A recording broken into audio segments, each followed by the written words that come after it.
And we're live. Well, welcome back, operatives, to Singularity Roleplay. After a whole horrifying...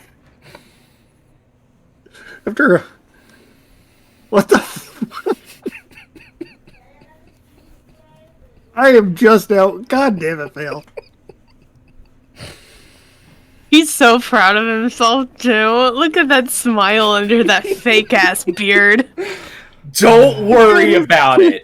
Right. I can't even... I really can't even with you.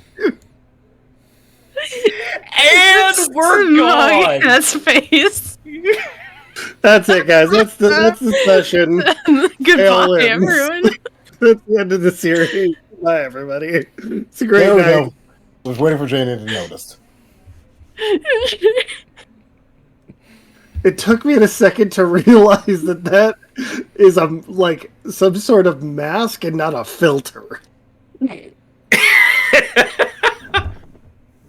Holy shit. He really went out there and did that. You went out and purchased a Bob Ross costume. I am I hate that we can't see your lips move when you talk. Fail, I have never been prouder of you than I am at this moment.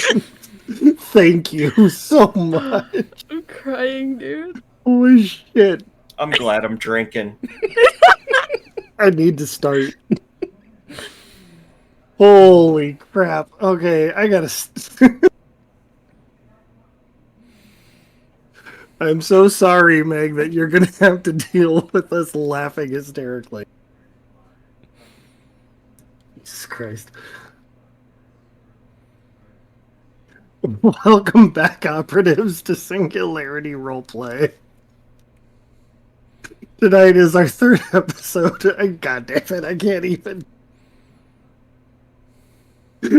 look at you like that.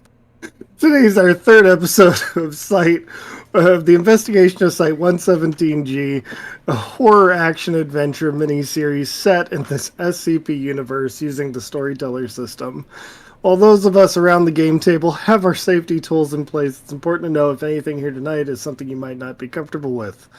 If at any point during the stream you become uncomfortable or you find the topics to discuss to be too much, please take a step back, get some air, take some time to yourself, and hopefully we'll see you back here soon. Tonight's game has particular content that some may find disturbing. Body horror, gore, psychological horror, recursion, violence, death, and emotional trauma, and that Bob Rossian haircut. It's perfect. So, I'm going to start with Fail for introductions here. Hey everybody, I'm FailPrime. Tonight I will be playing Robert Ross, aka The Painter. I think it's pretty self-explanatory. Yeah, we'll go ahead and we will keep this train moving along. Yeah, that takes it on over to me. Hey everybody, it's me, Sir Hecla. You know, I'm here, I'm on your screen, and I am back with Kill Code. I use she, they pronouns, and she does too. Takes us over to Shock. Hi, I'm Shockpoint Failure. I am reprising my role as Bear Claw, the nominal CEO of this entire squad, as I am trying to find my character sheet in my computer and it's being uncooperative. Give me a second here. But yes, I'm back. Everything's going well. I am losing more and more hair dealing with this entire group. And I'm going to pass it on. I think that brings it to me. Hello, I'm still recovering. I go by Sin. Synthetic 20 on all the social media that matters. And today I'm playing Worm Food, who is, you know, a little bit less human than last time. And we're gonna lean into that. Janie? I am half of a Janie because I didn't want to sit in my camera all the way. I playing a character whose name I totally know, Trey, and I forgot what else I was saying, but this is. I really needed that laugh. I just keep looking at Bob Ross. Oh no. I know there's a point, but I don't know what it is. Sorry.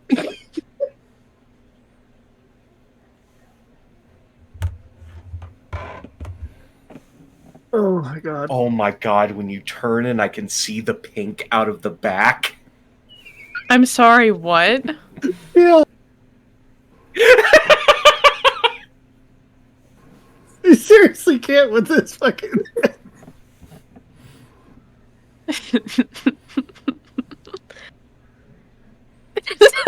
This is your final challenge, Alan. This is a finale, Alan. Getting in. Trying. God. And Martyr's here. Welcome back, Martyr. So anyways, last we left off, it's been a while. Our our group, as they are, found themselves exploring deeper and deeper into the glass house. They discovered that SCP-1600 and decided to make some grenades out of that. So good times there. And they also discovered a young man by the name of Timmy fucking Smalls, who was subsequently killed for getting turned into an SCP-610 entity. So, last we left off, if I recall, you guys were all in the armory. Mm-hmm. That's correct. And the first thing I'm going to do is take this giant group size reality anchor and set it up, because this is about to be our sanctuary. Yeah.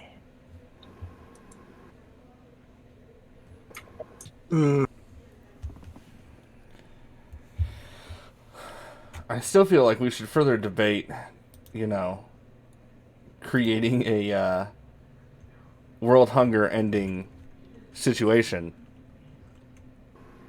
And once again, I don't care that you turn it to cheese. It's still flesh that hates. It is still a virulent, aggressive. Is it flesh though? Like when you hit the point of everything turning into cheese, at that point it's cheese. You eat do you eat pork rinds? Because that's flesh. It is. It is Y'all ain't still gonna be doing shit if we don't get out of here. Ross. It is still violently aggressive, virulent, and despises everything that lives. I'm starting to relate. I'm still not seeing a problem here. Worm food, I need you to roll me a resolve composure. Uh-oh.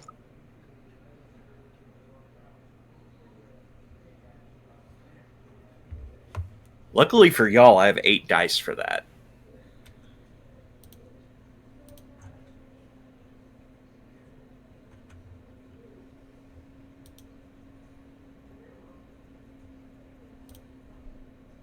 Two successes. You are taking 1 lethal. As the reality anchor has completely spooled up, you start to feel its pull on you. Oh.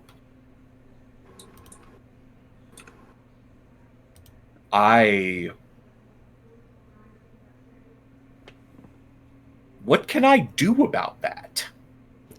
Proximity. Okay. I am moving as far away as I can.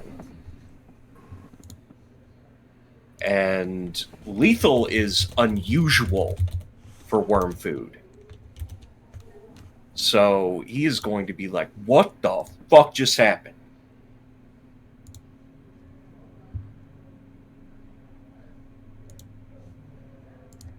You okay with that? I thought we had cleared you for safe usage of our own reality anchors. I think something might have just changed. Oh well. That's great. Alright. This may be our ground base for the time being, but let's not stick around too long. Search around, see if there's anything useful, load up, and then we're going to get back on the road.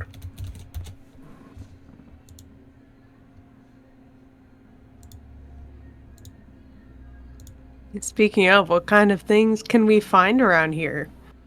You have a whole armory at your disposal. Everything from small firearms to flamethrowers, heavy machine guns, all the way up to an actual chain gun, ammunition, grenades, food, enough, actual fighting supplies in order, like, you've got brand new vests if you need them, brand new NBC suits if you need them. I think at the very least we need the suits, because didn't someone's get, like, torn up or something last game? That'd Yeah. be worm food. Yep. Worm food will... Staying away from the reality anchor, like, point over to the suit.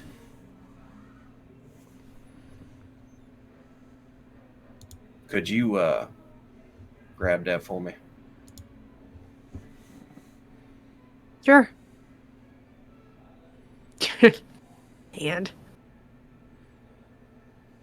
And he will take off the old suit and get into the fresh one. All right. As well as how many grenades exist here? There are 2 boxes of Mark II frags. There are 2 boxes of smoke. Each one is 24 per case. And there's also 1 box of white phosphorus. Okay. Am I able to maneuver where I can take inventory without getting close to the reality anchor? Yes. Okay. Then I am going to take those out, hand out to everybody 2 of each kind, explain the difference. You got 2 frag, 2 smoke, 2 white phosphorus. Can't believe I'm saying this, but all right. We already have a lot of skips on the run, so as far as until mission is complete, we are suspending the Geneva Convention as far as we're concerned. I will take up any complaints from the ethics committee when we get back. Can I get that in writing?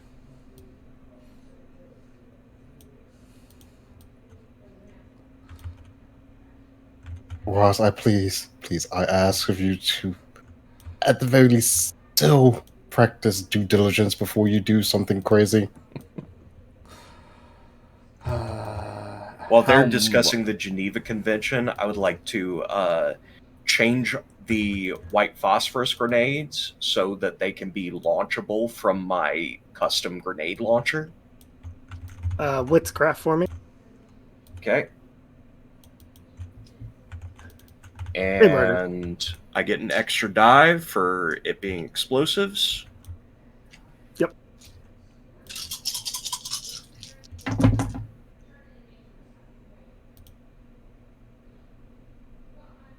Three successes. All right. You successfully did this. It's a little bit of a jury rig, but you managed to make it happen. As far as I'm concerned, we're locked and loaded.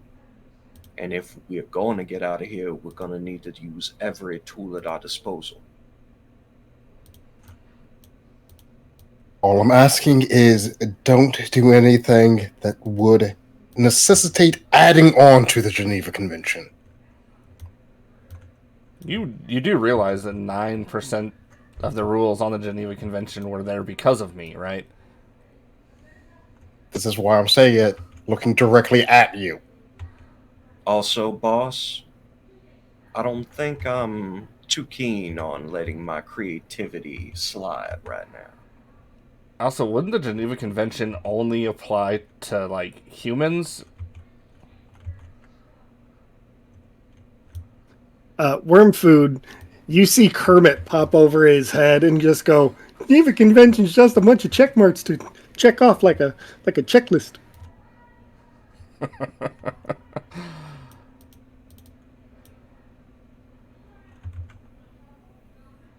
This Kermit.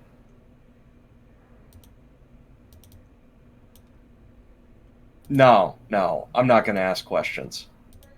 I'm going to take out my handgun and do what I did the last time and shoot Kermit in the face. Not going to make you roll. Actually, no, I will make you roll for it. Dex firearms, please. Yeah. Everybody else, I need you guys to roll Resolve Composure.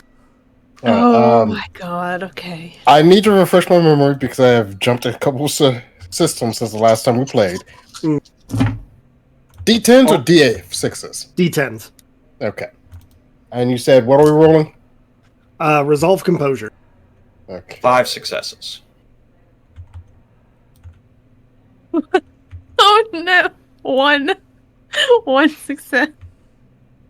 It's like, is that a 6 or a 9? That's a 6. Let's not mix the metal with the obsidian. That sounds like a bad idea. Sounds like a great idea. I'm going to have to take those two out. They're too hard to read. Great as in, I want everything on my table to break. What is my... And successes is... 8, 9, and... 8, 9, 10. 10s explode unless you have something that gives you otherwise. 1, 2... Okay. That's a success. Me remembering how to play this game. That's wild. 3 successes. That doesn't happen often. Note also, that was with the heavy revolver. I would hope it was a heavy revolver and not a light revolver. What was that, Jenny? What is the success again? 8, or it's 8, 9, or 10. 10 is explode, so it rolls in again for an additional success chance. I got 110. So I'm going to roll that again.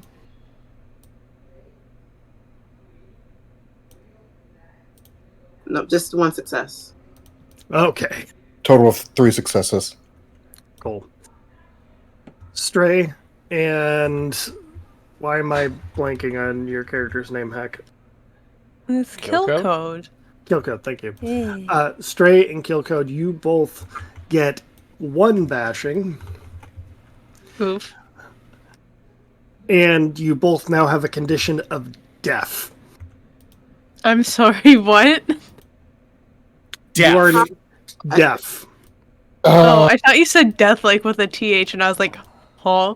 No. That's what I thought it was first. That's why I clarified what I realized it was. No, deaf. DEAF. Okay. You're in an enclosed Cool, space cool. with a large caliber handgun that just went off. It's gonna ring for a bit, so you guys are not gonna be able to hear very well. Uh-huh. And how many bashing again? Just 1. Okay. And that's from the reverb from the gunshot going off in a small room. What happens? Well, you blow off Kermit's head again. I don't know why you keep doing that. He's just gonna pop back up. And like, It's 5, cathartic, that's why. 4, 3, 2... Oh, look, he's regrowing his head. And shotgun. By the way, What? do you think that counts for my get angry aspiration? Yes, it does. Then what I told you before, I got 3 dots instead of 2. Oh God. Also, like I said, as soon as Kermit's head regrows, it's like and shotgun. Did you pulled out the shotgun? Yeah.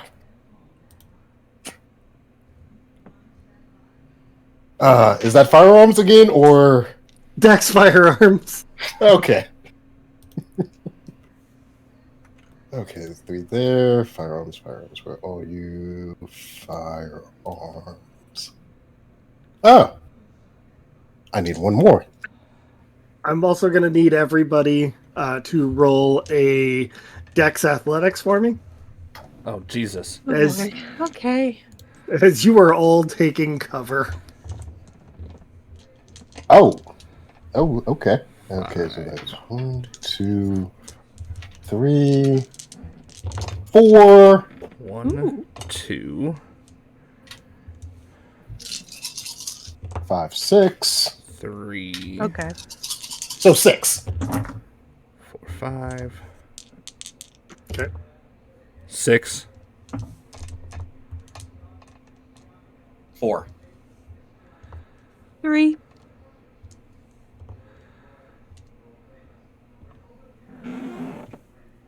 Acrobatic. And see, there, cathartic. I feel Well, better already. What was that, Stray? Where's acrobatics on the sheet? It's athletics, so Oh, that should be in your physical. That's going to be 5 for you. I got all 20s.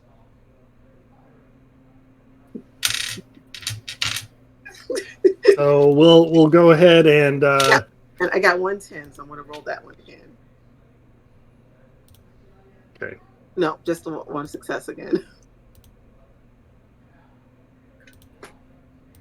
What's the damage on that, Chuck? 3. 3 lethal. You had 6? Mm-hmm. Cool. I So can barely handle 1 lethal. Stray, Yeah. as everybody tries to duck for cover from the ricocheting shotgun shell that was, just scattering all over the room, you managed to take the brunt of it. Wait, what? Because I couldn't hear it. Yep. Ah. For the rest of you, you guys watch as Stray falls over, bleeding out. Yeah. Hey, boss. Stray. I think that's against the Geneva Convention.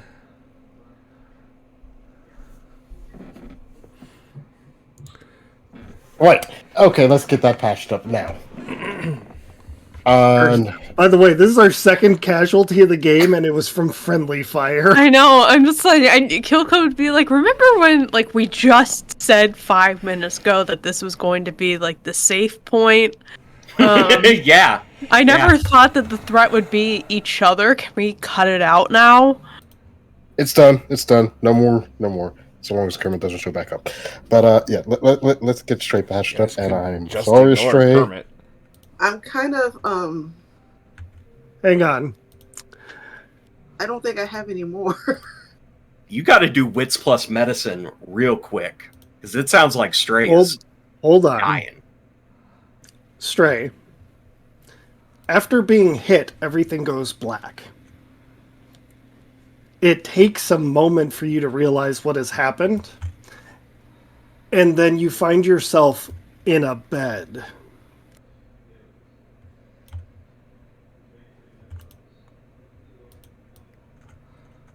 Is it comfortable?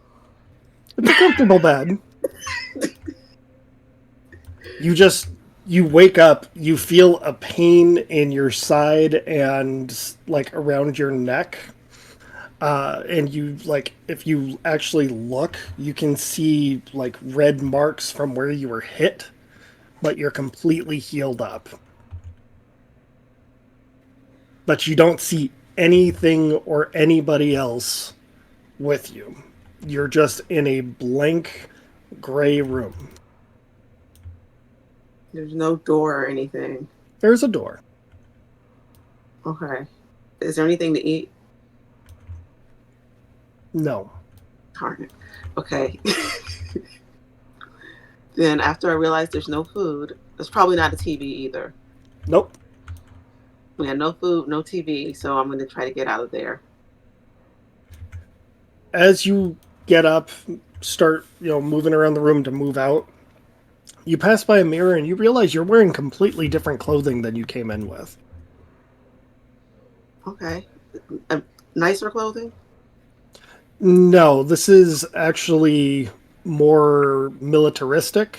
You notice a patch on your left shoulder with the... Yeah.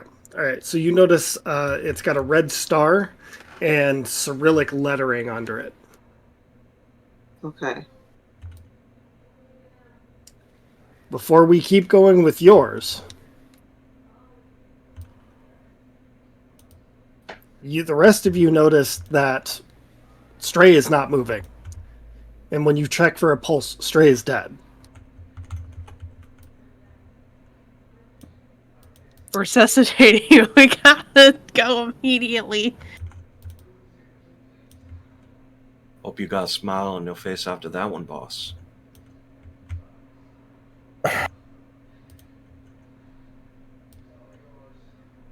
Shit.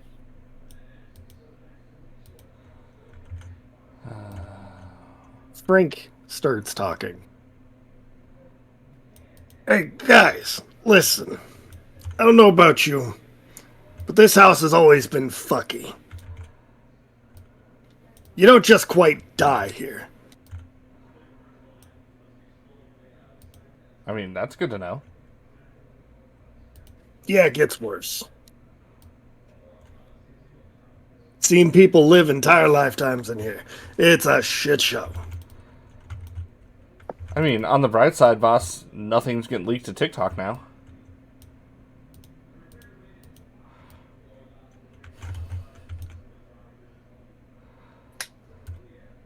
That is not the silver lining I need right now. It may not be the silver lining you need, but it's the silver lining you deserve. Holy shit! Damn. And I thought my statement was savage. It's a good thing that there's flamethrowers in there because he just got roasted. All right. So, Frank, what's the worst we're looking at here? You said people who live and die whole lifetimes in here. What's going on? You live, you die, you live again. Do you have to be witnessed first? Duh. I could probably tell you right now that one just got witnessed. Fair enough. All right. Okay, so is there anywhere in particular in this house that they live again? Yeah, somewhere upstairs. So opposite of the way that we want to go. Yeah, it's where all the guest rooms are.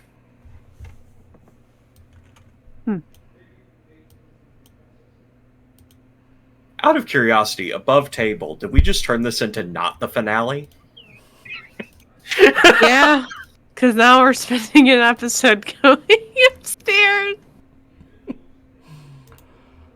Don't worry about it. All right.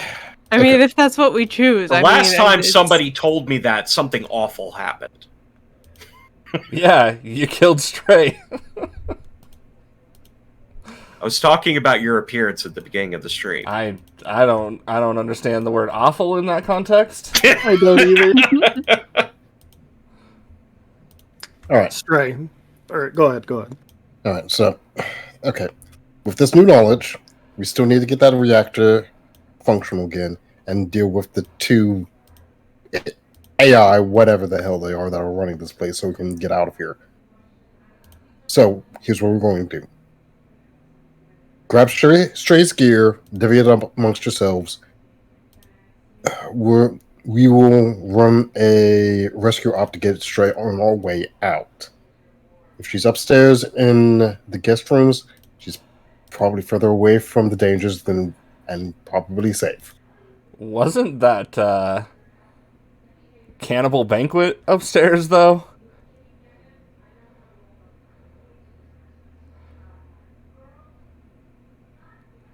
Can I please just have 5 minutes where I have enough faith in Stray to not eat from the cannibal banquet?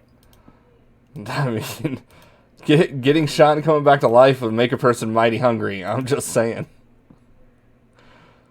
Kermit pops out and says, yeah, she could probably eat some lead too. Oh, Kermit. Kermit, when did my psychosis spread to everybody else? When you brought me to life, bud. Fair enough. Yes, Martyr's freaking out over Kermit the fucking frog.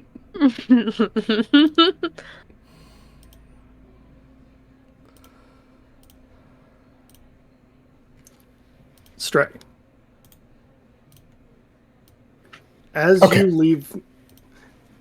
you leave your room, you notice that this entire section of the floor is completely clear.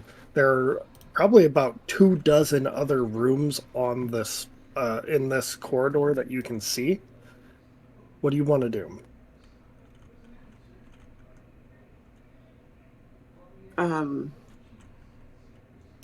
am not messing with those doors. I want to try to find my way either to the team or out. Okay, how do you do that? Walk down the corridor. Okay. As you are walking, you hear skittering coming from behind you.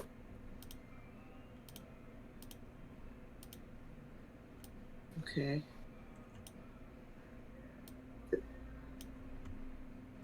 Do I see a staircase or anything as I walk?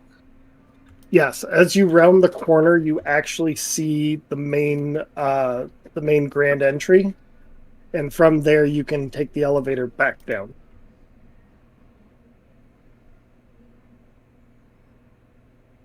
Do I have a weapon with me? You do not.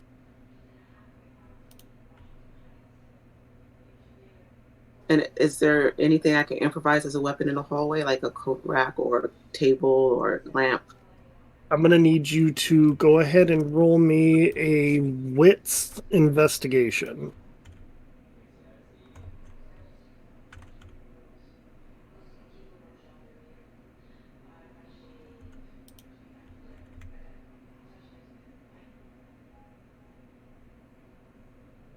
Okay, 1 second.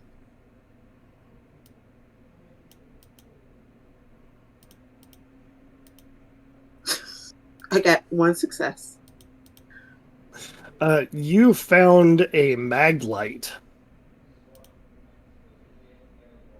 Well, I want to take the mag light, and as I'm walking, I'm going to just try to turn and see what's skittering. You see what appears to be this crab-like creature, but made entirely out of human parts and teddy bears. Yeah, I'm trying to just get to the elevator as fast as I can. Roll me Dex Athletics, please. I don't know what the way I've been rolling today. It's like, please roll better. Oh, God.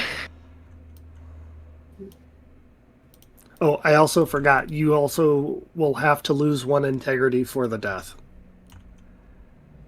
I don't want to. Okay, I got...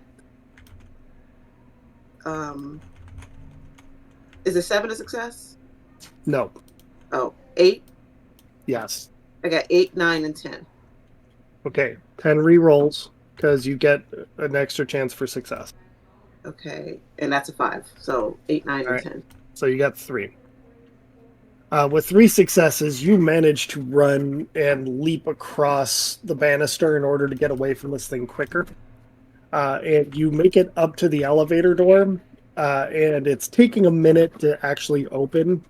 And you see this thing starting to charge at you.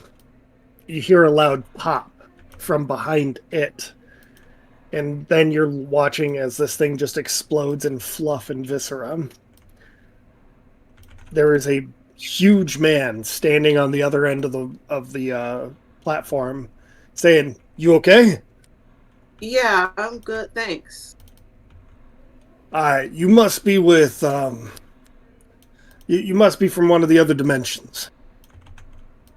Probably. Name's Baba Joe. Let me get you back to your people. Thanks, I'm Stray. Come on. And he pulls out a repelling line and a hook. He says, "All right, just take this all the way back down there. I gotta go find the rest of my guys. Here, take this." And he hands you a pistol. Thanks. Good luck.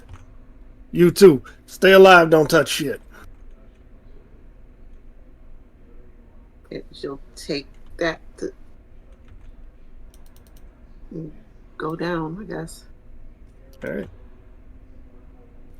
While you're going down, rest of you guys. What's your plan here?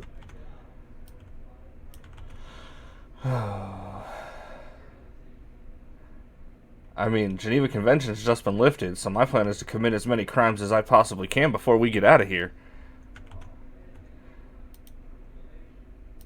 I think the thing that I just spoke to you about, this might be a good time for Worm Food to notice that.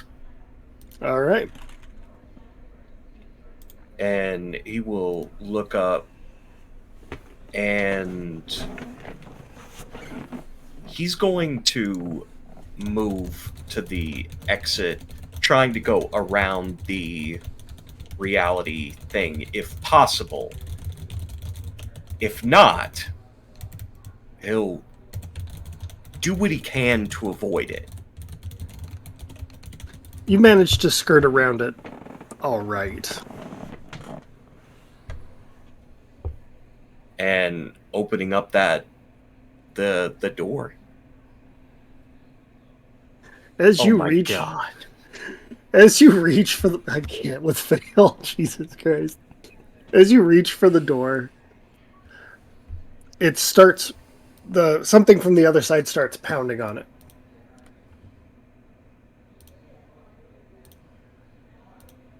Hello?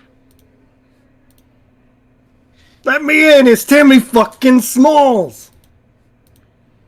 Well, that answered that question for me. Y'all? Do not let him in. No.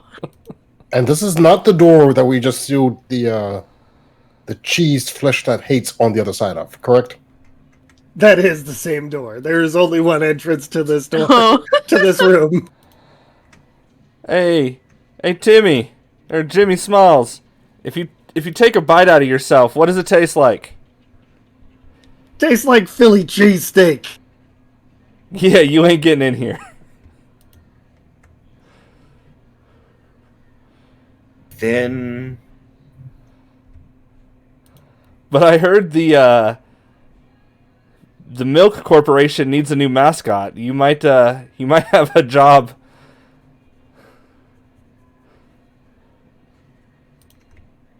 The Milk Corporation. Yeah, you know, the same people who brought us Got Milk. Yeah. You know, those same people that lied to us for years that milk makes your bones nice and strong. while Ross is being Ross, I would like to attempt to move to where Stray is. You'll have to get through that door. I am... Okay.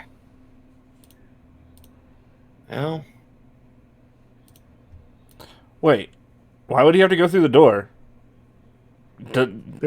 Is he not wanting to move to Stray's body? I thought that's what he was implying. No. Oh. No, I was seeing how far powers can go. Oh, Gotcha. okay. As you're looking around, you notice that Stray is actually moving and is several hundred meters away. Okay. But they are moving towards you. She's on her way. I don't know how I know that, but I do. I'm gonna wait to unpack that later.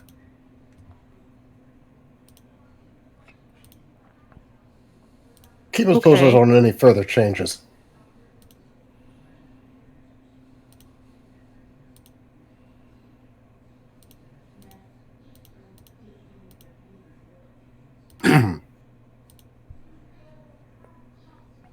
We'd probably have better luck getting around Timmy Smalls.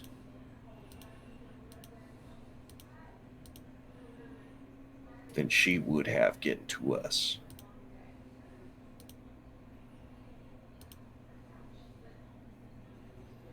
Right. So, I'm going to go ahead and grab one of those flamethrowers and get set up. All right, we're going to push our way past Smalls and the Flesh, and we're going to try and link up if she's already moving on towards us then. Real quick.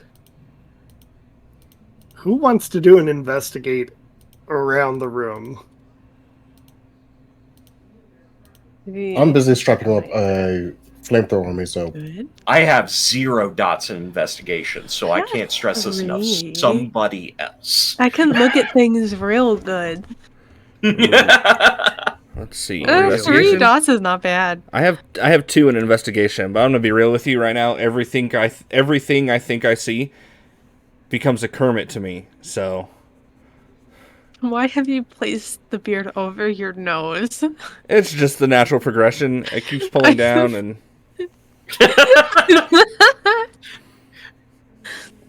Okay, so it sounds like it's me. Are we just doing the 3 dice, or is there anything? It'll be wits investigation. Wits investigation. Okay, so that is God 6 dice for me. With the flesh that hates, deal with the beard that walks. Yeah. Woo. Okay. The beard that lives. Okay. All right, so that's already 2, and we're gonna explode 1. 2. Okay. Around the room, you notice that there are 2 very odd-looking panels. One of them says, for emergency use only, and the other one says, for explosive use only. Alright, for the time being, I'm just gonna, maybe point out the emergency use one first, maybe obscure the explosive one, maybe by standing in front of it for just a little bit. Just with how this has been going with the group. Would we consider Timmy fucking Smalls, an emergency? Just kind of gestures at the strange panel. I mean, if Timmy fucking Smalls is made of cheese now, I would say that's an emergency. Alright, can I know more about this strange emergency panel, or is that I would have had to roll more than 2 successes? No. If you wanted to deep dive into it more, you can. Okay. It's, as you pull open the panel, you notice that there is there are 2 red buttons, one that states flame, and the other one that says floor drop. Oh.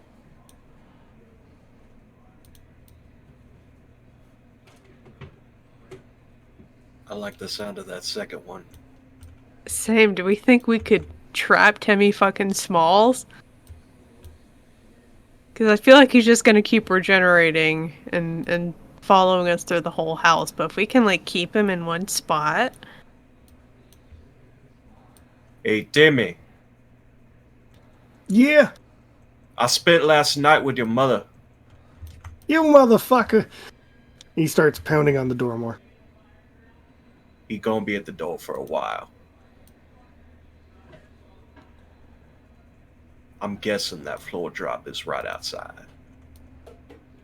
I mean, can I deduce where the floor drop might be? Are we about to drop all of ourselves if we do that, or like Unknown. You would unknown? Great, you would cool, have cool. to do A test intelligence intelligence computer or a test run.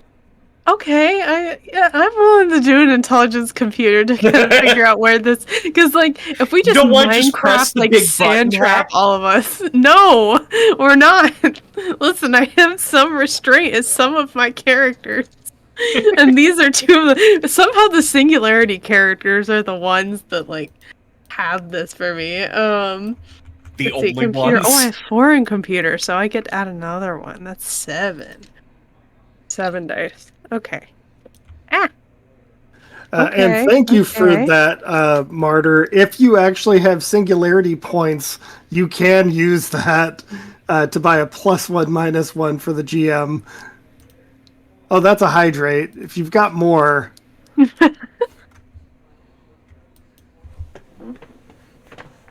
Well, that is 4 successes. All right, everybody has to drink. I got you. I already took my sip. What'd you say you got, a 4? Yep, 4 successes. You plug into it, you're able to tell that this isn't just a drop out the floor. We're talking dropping the whole floor. So this entire floor, not including this room, will just drop. Oh.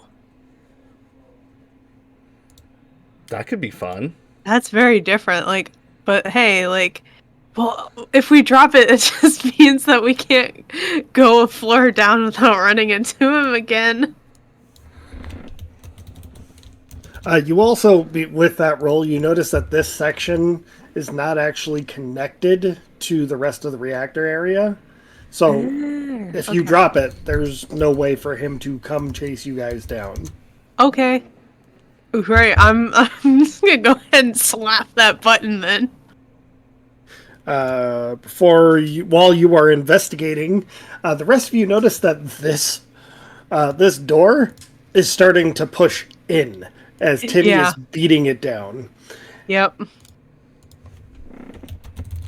All right, what's our plan? What's our options? Yeah, I'm slapping that button. I'm dropping him. As you hit that button, the door kicks open and just goes flying.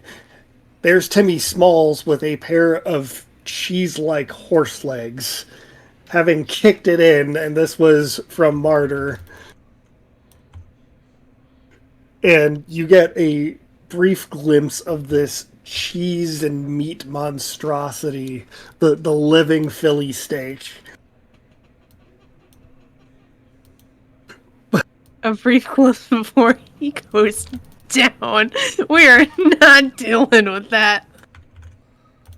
I just love Martyr's reaction. The living legendary cheesesteak. And like as he starts trying to inch forward, he drops out as the whole section of the floor is going. Before I keep going into that scene, though, Stray, you make it back to where you think everybody is. You do see that there's platform. You look down and you can see the clear top for this office building-like area. What do you do?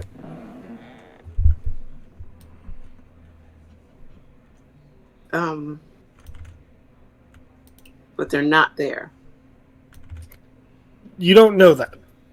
Okay. You recognize the area. You see that there's something moving. You just don't know if that is where your team is.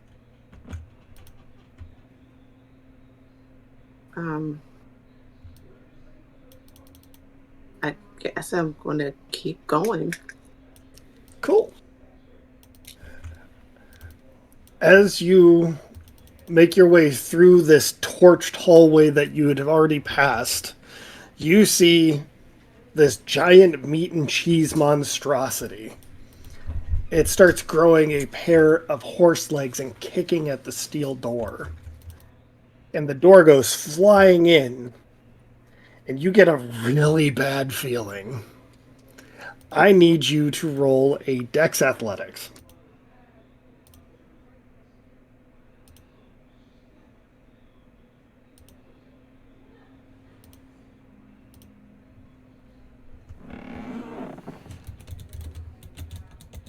Between Martyr's commentary and the Bob Rossian hair, It's too much.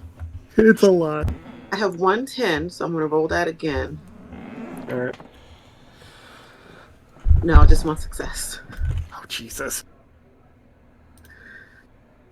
Could you maybe try to roll a few bit more successes for us? Just You Please? can use a willpower, which will give you 3 additional dice to roll. I will use the willpower. Because this dice roller hates me. No successes. Question. Hmm. Can we see Stray at this point since the door has been knocked down? Yes. Could I attempt to bamf over there? Not without going down with the rest of the building. You can either throw something or try to find a way to reel her in.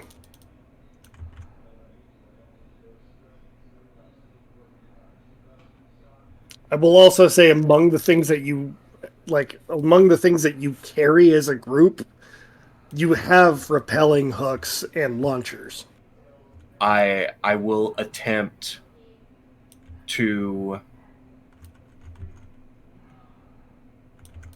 put in a repelling launcher, and I'm gonna fire for Stray and hope to yoink her into the armory. It's going to be Dex firearms. Okay. And then for you, Stray, I'm going to need you to roll Dex Athletics. I don't like rolling.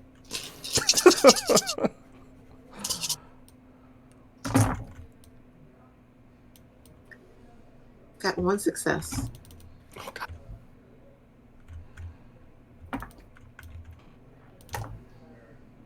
Five successes. Stray, high or low? Low. As you reach out to try and grab this hook that's being launched at you, it actually goes right through your arm. Of course. No.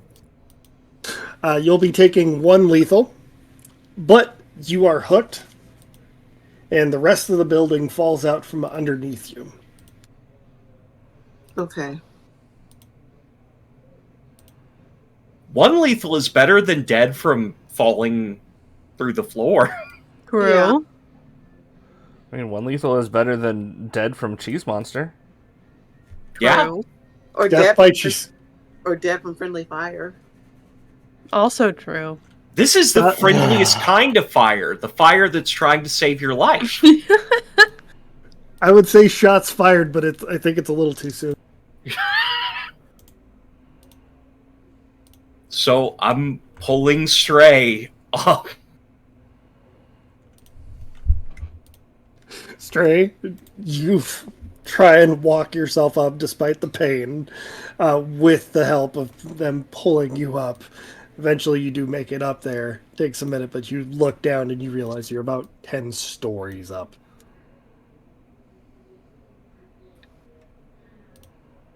Well, this wasn't ideal, but I think it's better than that.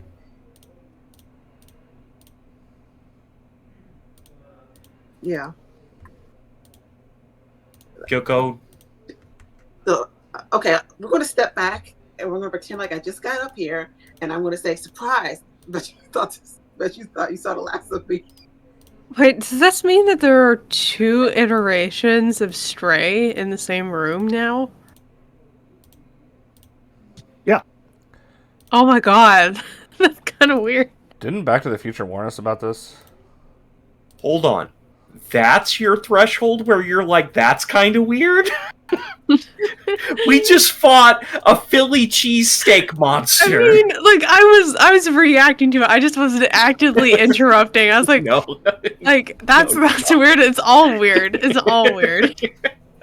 Okay, somebody take a selfie with me. I want to take a selfie with myself. Oh my god! You're just gonna That's a lift dead up body. your dead head and just take a picture with it like Cassie Cage. Oh my god! That might be more demented than I am.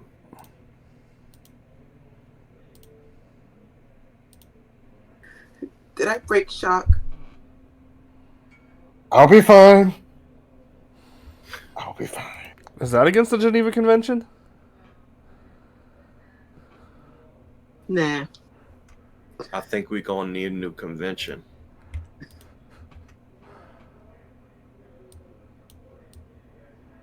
What city should it be named after this time? St. Louis. The St. Louis Convention? I don't know. That doesn't really have a ring to it. We can call it the Lake Geneva Convention. Given the themes that you guys have encountered so far.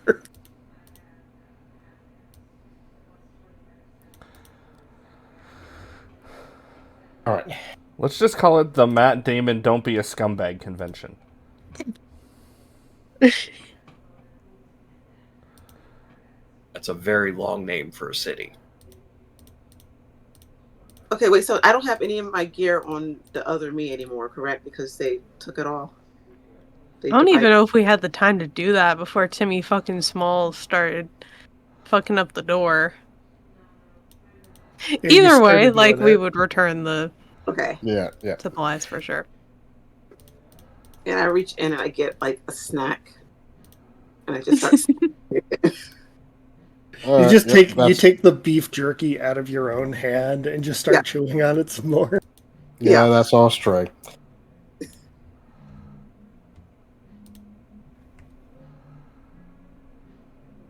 Okay, so, silver lining, we don't have to go up and rescue Stray now. Stray came back to us.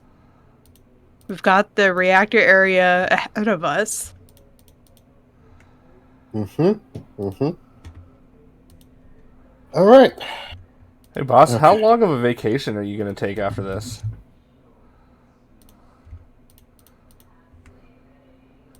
The answer to that question is yes.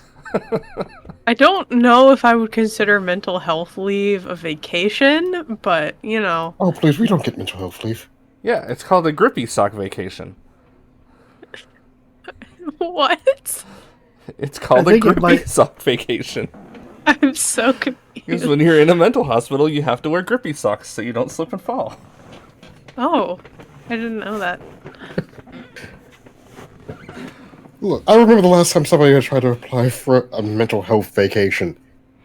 I believe they call it, at least in the Foundation, they call it the D-Class retirement. I could tell you the last time I signed up for D-Class retirement. Look at where I am. So where do we have to go from here? Being that we have a 10-story drop out the door. Frank chimes in, says, "Oh, it's easy.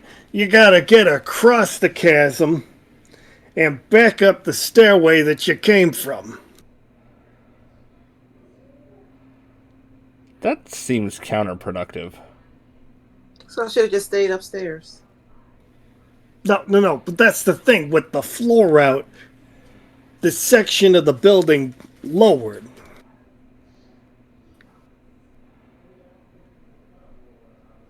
So are you trying to tell me we actually got closer to our goal? Yeah. All right. How far does this chasm look?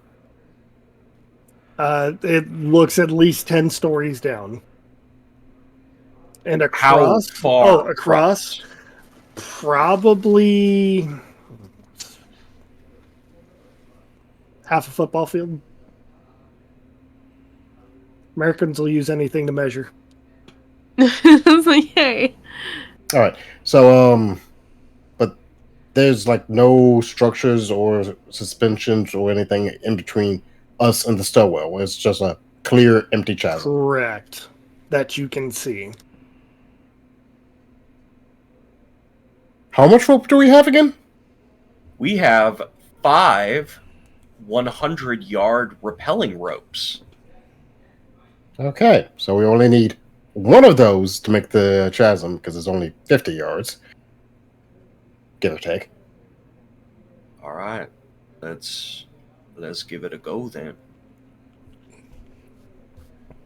I think I have the most dice on firearms plus dex to get us. Just so you know, I'm not sure if you want to reuse the piton that you have now lodged into Stray's arm, but that is an item that you would have in your inventory. Maybe another one. Maybe Yeah, I think I'll use a different one. You sure? You don't want my new accessory? So Timmy Smalls is like 10 stories down. That cheese is just growing? The cheese, you don't know. You honestly don't know. So... It was too loud to hear whether or not there was a splat, and it's still kind of echoey. All right. And was my assumption correct in what I should be rolling?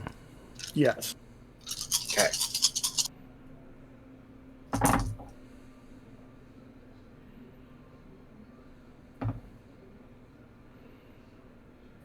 Three successes. All right. You managed to get the piton directly secured to where you want it to go. And I would like to secure the reverse end somewhere on the back wall, away from the reality thing, since I can't work closely with that.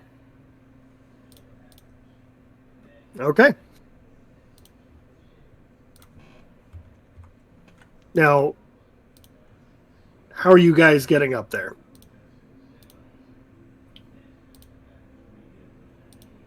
All right, we still have another 4 lengths of rope, so we can make a security line for whoever's going first, and just rope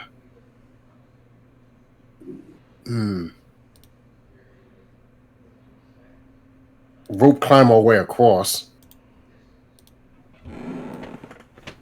That's what I was thinking.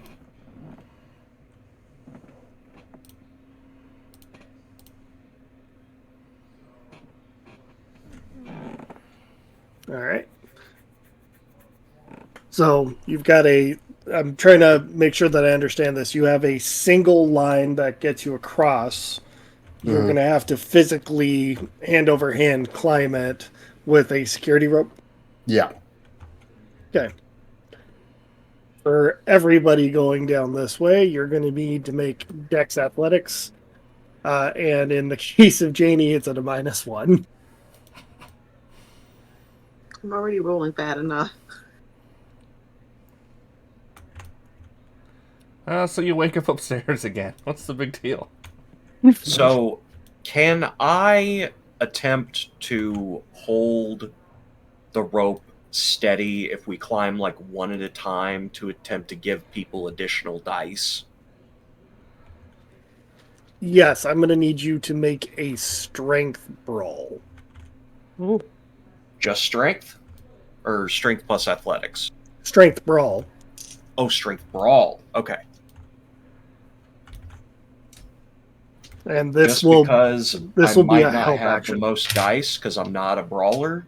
I've got 5 dice in that. Does anyone else have more? In strength brawl? plus No. brawl? No. All right.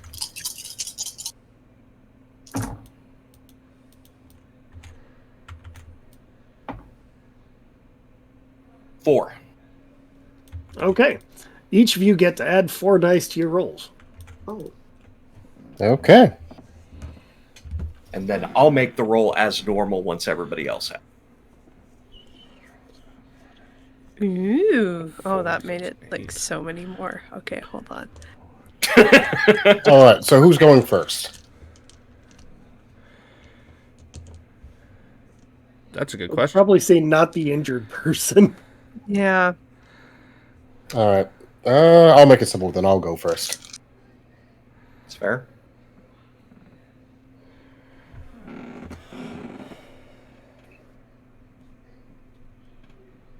Okay, let's see.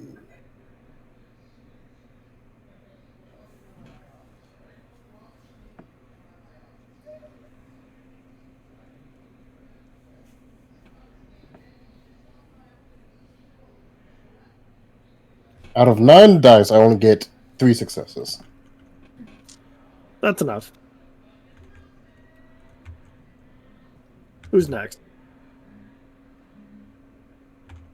I'll go on ahead.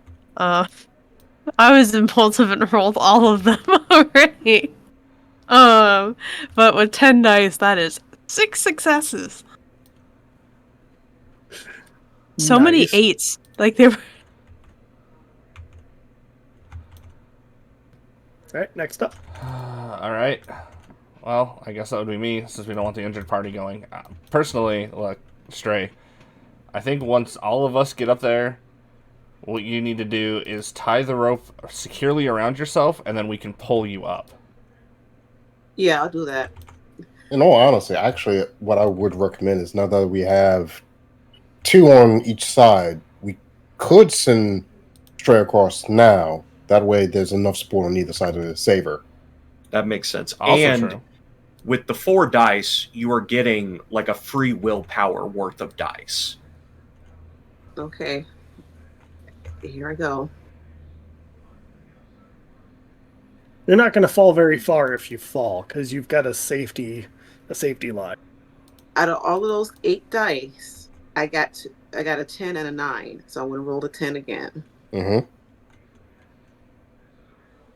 And that was the 10 and a 9. Those were my successes out of all of those dice. You barely make it across, but you make it across. It was a struggle. It was the tense scene in the middle, Yeah. whereas the rest of us just montage from one side to the other. Which of y'all cursed this dice roller? You want me to do the rolls for you? Or maybe grab a different one. If you can use, was it the Onyx roller, I think is what it's called. I'll try that. I've been using the Google one. Which one? I just type roll D10 into Google. Yeah. Hold on. Well, yeah, the corporations are out to get you. Terrible.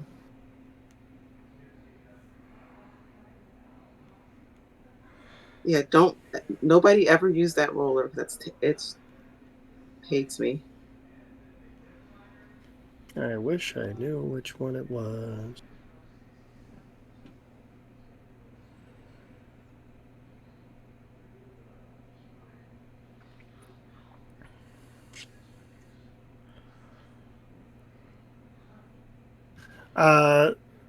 Hold on. I will actually send you a link here.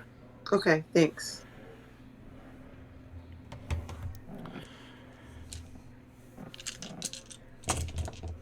I put it in the Rustwalkers chat for him.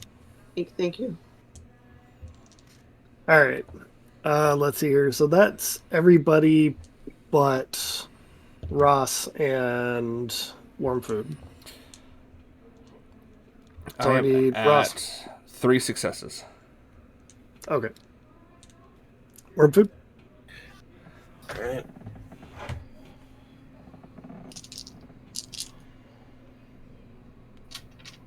I gotta step away for a minute. Mm-hmm.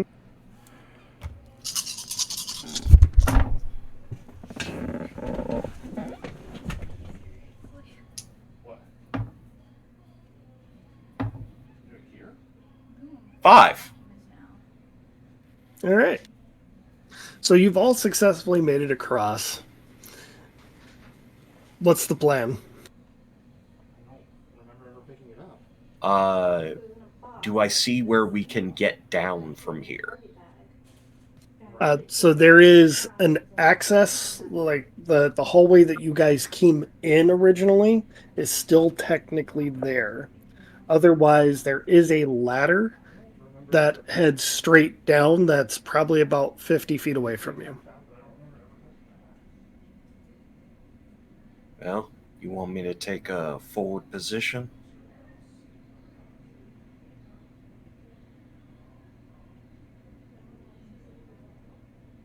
Yeah, we stack up as usual.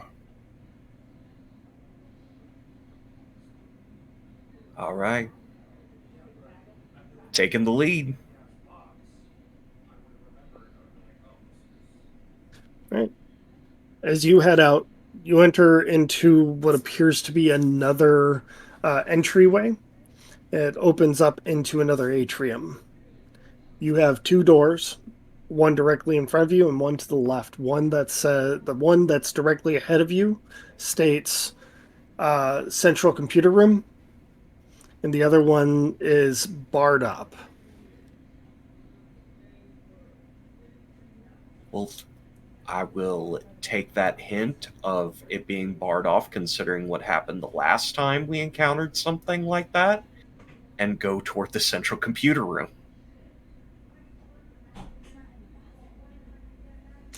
All right, I'm right behind you. Right. The closer you make it to this doorway that leads to the central computer room, the colder you start to feel. The air in this area is starting to cool down. Like it's a drastic change, up to the point where once you actually reach the door, you can now see that there is ice crystals formed over the door. Looks like we have a temperature phenomenon, boss. All right, everybody, keep on your toes. Speaking of, do I still have that flamethrower I picked up to deal with Timmy, or did we leave that behind? Oh, you still have. Perfect. And I have a metric fuck ton of grenades.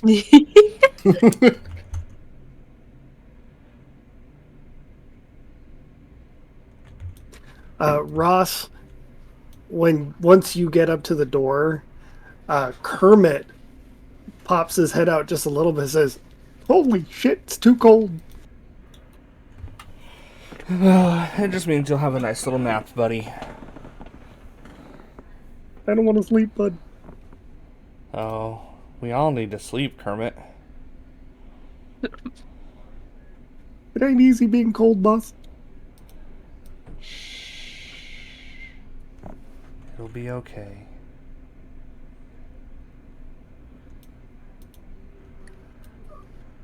You guys go in? Yeah. All right. I am making a note that I have taken the regular grenades out of my revolver and put in white phosphorus grenades. Okay. But yeah, going in. As you open this double door, there is a smaller hallway and what appears to be one of the naval ceiling doors. There is a large open window, and there are several spacesuit-like objects that are hung up on the wall. Like modern spacesuits.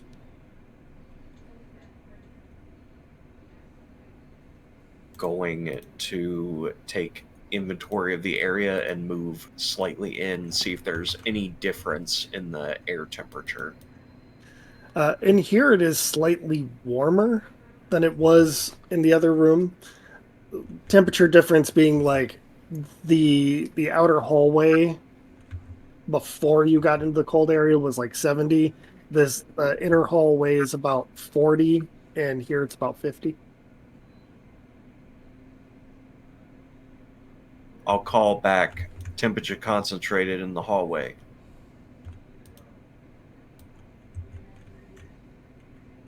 But it's not much better in here.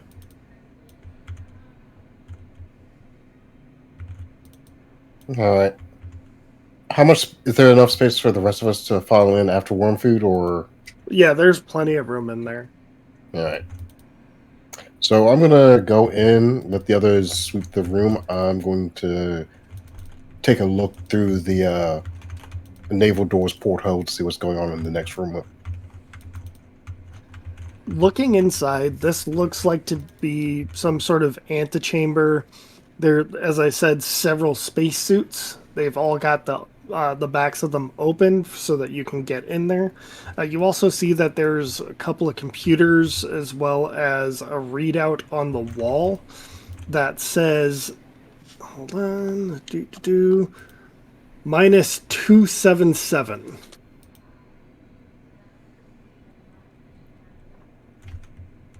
And I'm guessing I don't see anything else from that reader, like a degree symbol. 277C. Ah, there it is. Oh. Oh, okay. Huh.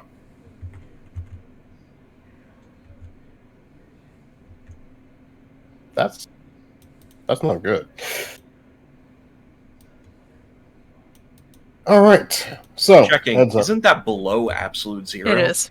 Yeah, it's like I had to double check and it was like it was somewhere in the 270s was in my brain. And yeah, absolute zero is 273, minus 273 Celsius. Okay, so we have a physically impossible space in the next room. It is literally colder than absolute zero. Now, storyteller, remind me, we were trying to get down to the reactor, not central computers, to get that started back there. All right, so I'm going to put this up to a vote. We could poke our heads in here, see what we can do to change the power dynamic between us and the two AI running the show, or we keep moving. Before anybody answers, speaker on the outside of the door clicks on, says, It's me. It's the house. Designer, whatever the hell you guys want to call me. Don't care. If you pass through central computing, I have a way for you to get further down towards the reactor. Do you have a way for us to survive absolute zero temperatures? The suits are there designed specifically to withstand the temperatures of the server room.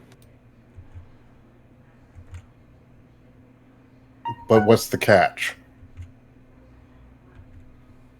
It's dangerous. From here, you would make it towards the center of the server room. I'll be able to get you down there. And then I won't be able to do much after that.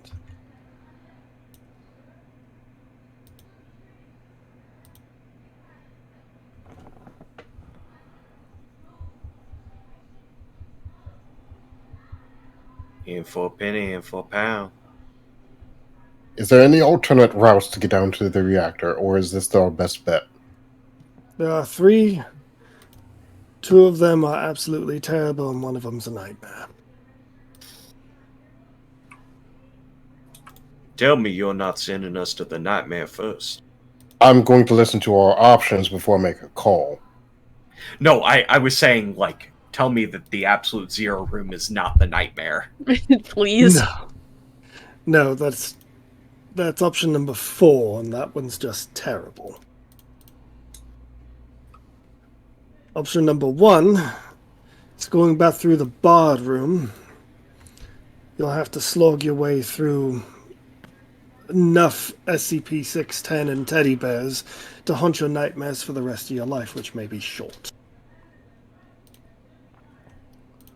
Option 2 is blowing a hole straight down, possibly killing all of you, or most of you, multiple times. Option number 3 is getting the elevator unstuck. And I do not know how long that will take.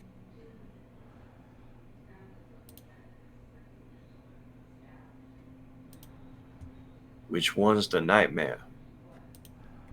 The one with all the teddy bears and 610.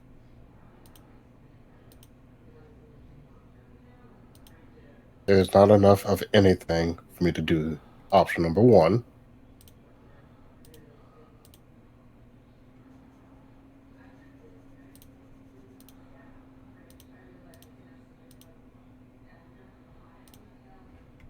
Option number... Okay, so let me make sure I heard this correctly. Option number 1 was through the ballroom and 610 and the teddy bears. Yep.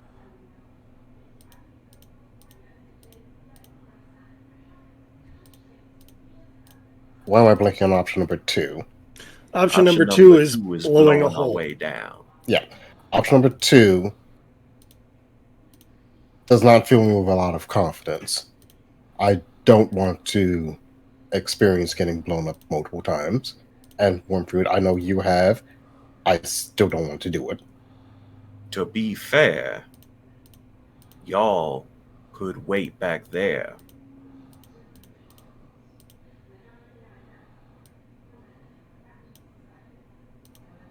I'd be the only one at risk.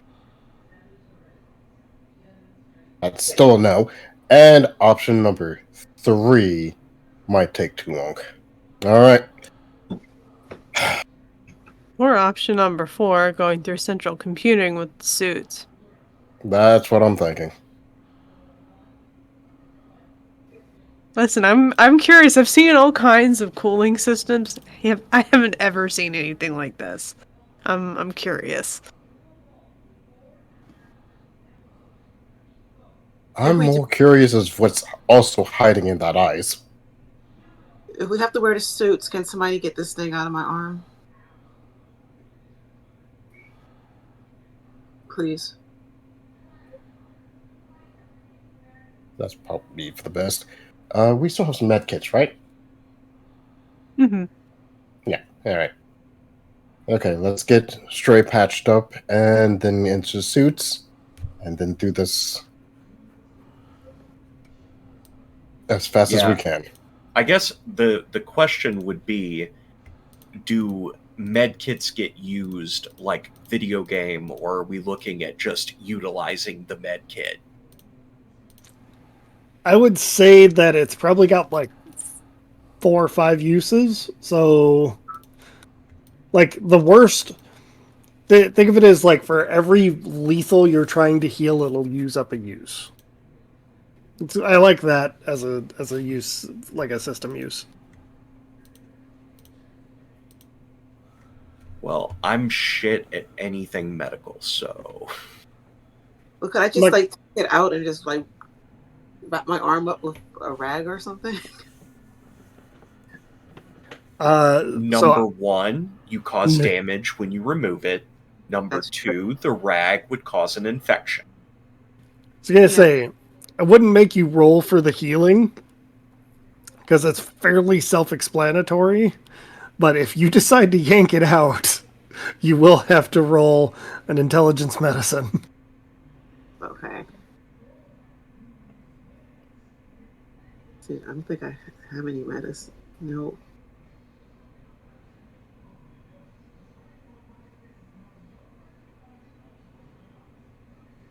No, but I'm gonna just try to take it out anyway. Oh, Jesus. So you have 0 dice. You need to... yes, but when you have 0 in a skill, it is -3. Okay. And you are already doing it at a -1 for the injury. Therefore, it becomes a chance die. So, I need might you... not want to do this. I need you to really think about this. Okay, I won't do it. No, you can do this, but you have to roll 1d10, and it has to be a 10 in order to be a success. No, I'm not going to chance that. Okay, because it is a chance die. Yeah, with the way I've been rolling, no. Well, it's a shame you didn't let me roll for you, because that was a 10. So, if somebody else wants to do it, they can handle the medicine aspect, or you can just use the med kit for it. I don't see why we just don't use the med kit. We've got like 2 of them apiece. Mm-hmm. All right. Okay. So I won't make you roll for that. You essentially, it's got like a back filler so that you can easily remove it, and it will like cauterize the wound for you, and you can wrap it up. Okay. It's gonna hurt. Your lethal becomes bashed or bruised. Oh, question. I had several bashing from the original episode.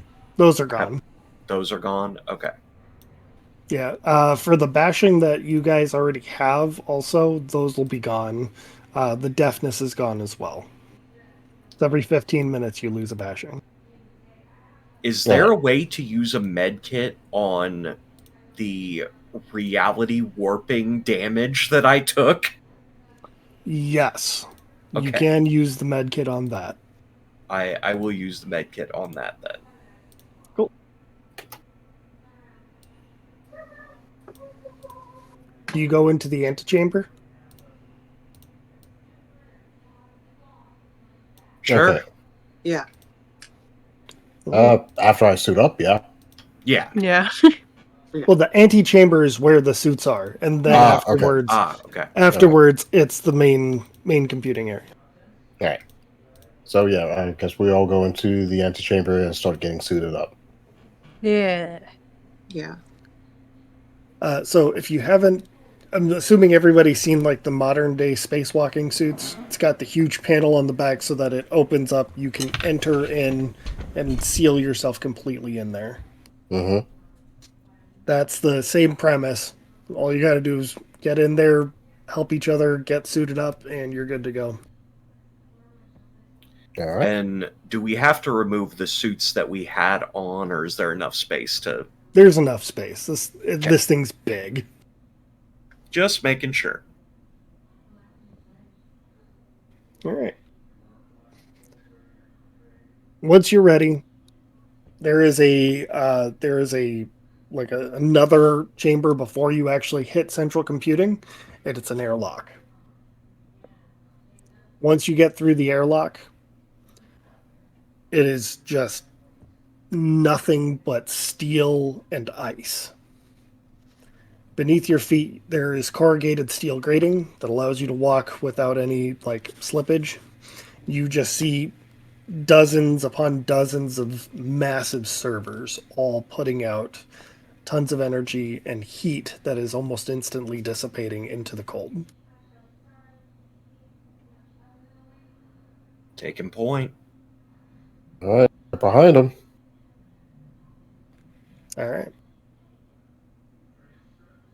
While you're walking down, probably about 200 to 300 feet in, you notice that there's a guy sitting next to one of the servers.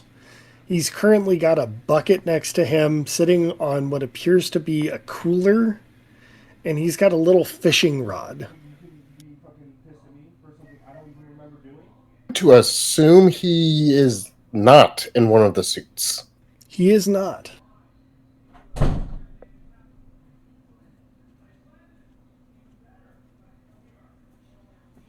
Has he acknowledged our presence in any way, shape, or form? Nope. Okay. I'm going to note that. And probably just- not do anything about that. I'm just going to suggest we keep moving. Yeah, I was just going to avoid the Hatter boss.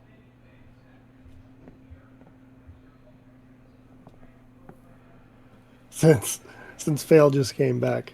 As you guys are walking into this server room, you notice that there is a guy not in a suit currently fishing with an ice fishing rod.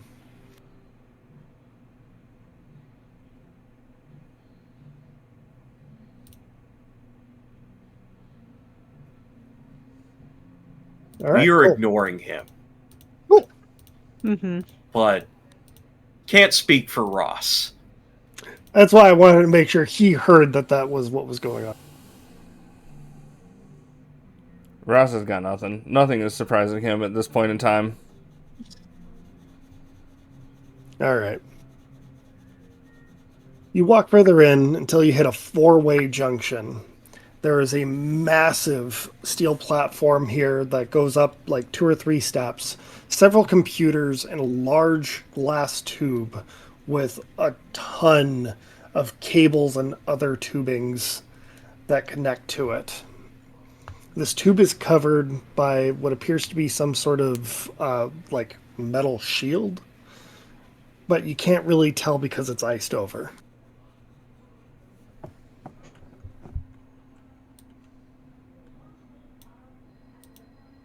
Is this in the way as I'm walking, or This is what's ahead of you. okay? And once, like, if you get up there to this platform, you can go in 4 different directions. Either the way you came back or the other 3 cardinals. Okay. So, going to move up to the junction. As soon as you make it up to the steps, the computers kick on.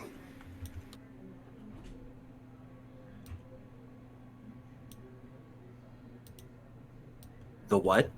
The computers The turn on. computers. The computer.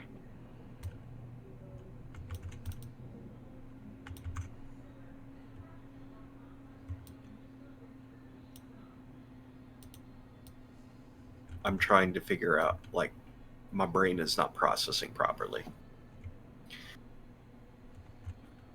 So the computer screen kicked on? Yes, there is a bank of computers that go around this tube, and they all turn on. What in the fucking HAL 9000 is this shit? I mean, how large is this computer? I mean, these are standard size computers. Okay. However, the tube in the center is all these computers are connected to this tube. The tube. We see what's on the screens. Yeah, if you clear away some of the ice from the actual screens, it appears that they are currently running life operations. O2 consumption, O2 processing, vitals, the general life study stuff. Can we see the name of the subject that these vitals are being taken from? You will need to roll a wits investigation for me. Okay. That ain't me. Let's investigate.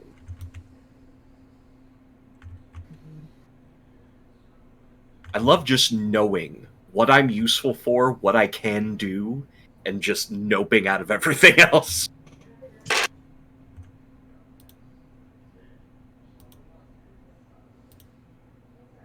I got 1 success.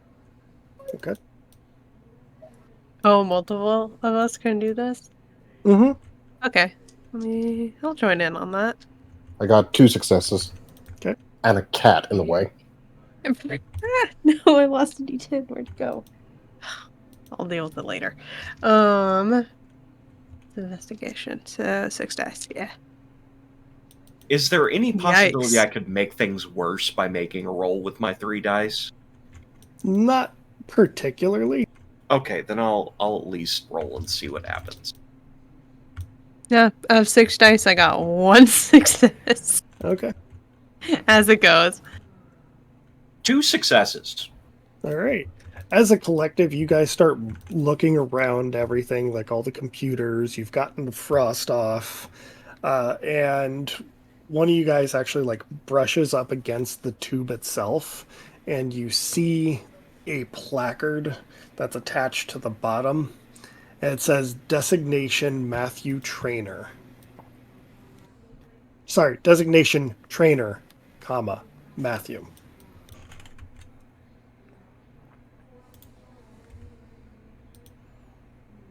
Am I mistaken? Wasn't that the name of the architect?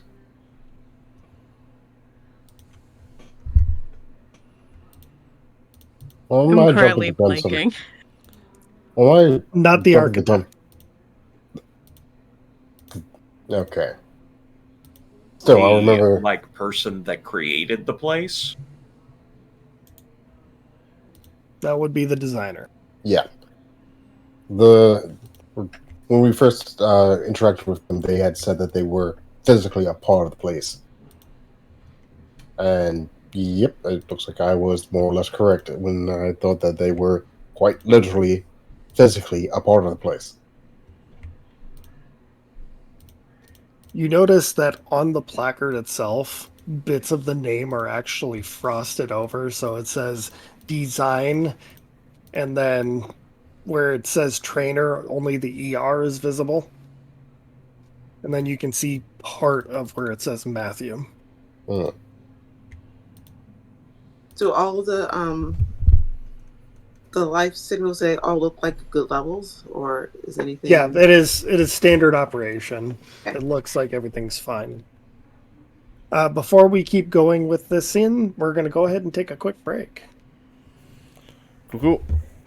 All right.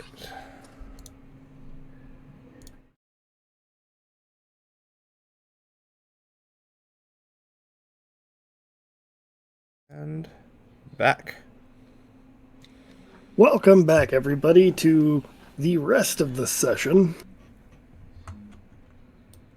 I'm still lost in that hair. It's so majestic. Why did you say that in the cadence of the rest of the story? I don't know. I caught myself doing that too. Just call me out, why don't you? Anyways, you guys were investigating this massive tube. You've also now discovered that this is the designer. You see one of the speakers actually start to vibrate a little bit, and the sound causes the ice around it to crack as the designer starts to speak. As I said, I am part of the house. I cannot really leave here.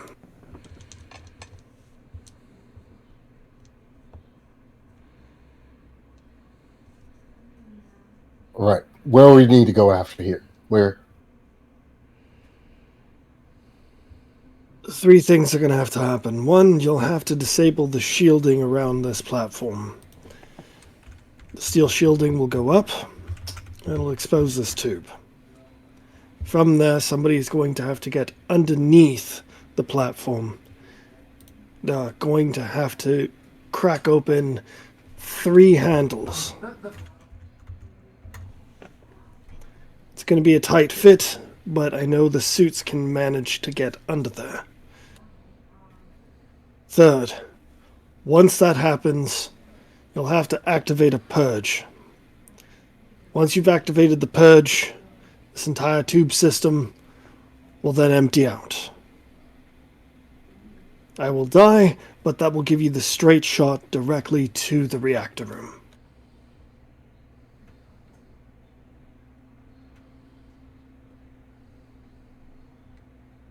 Any regrets you got about that? Only having to have wrapped you up in this entire mess. I wish I didn't have to. Wouldn't that also put the entire facility under the control of the architect? Not initially, no. Most of the subsystems have been locked out. You won't get control of them. He'll be more focused on you going down to the reactor room. It'll give you plenty of time to be able to avoid anything he has, and you'll get a straight shot there.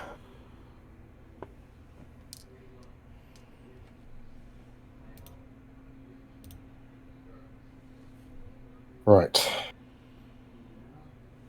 Is there anything you want us to do when we get out? No. Just live your lives.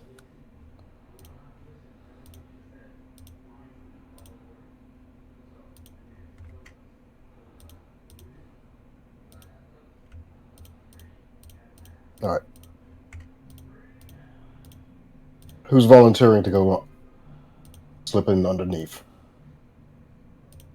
I'm probably prime candidate, boss. Gonna be fairly honest, it'll have to be somebody smaller.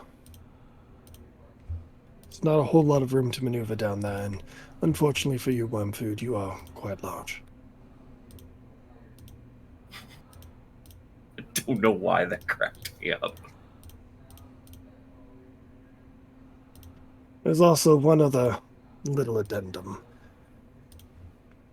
At the top of this tube, once you've purged it, there are the rest of the dice that you are looking for. At least part of them, anyways. There are 2 missing.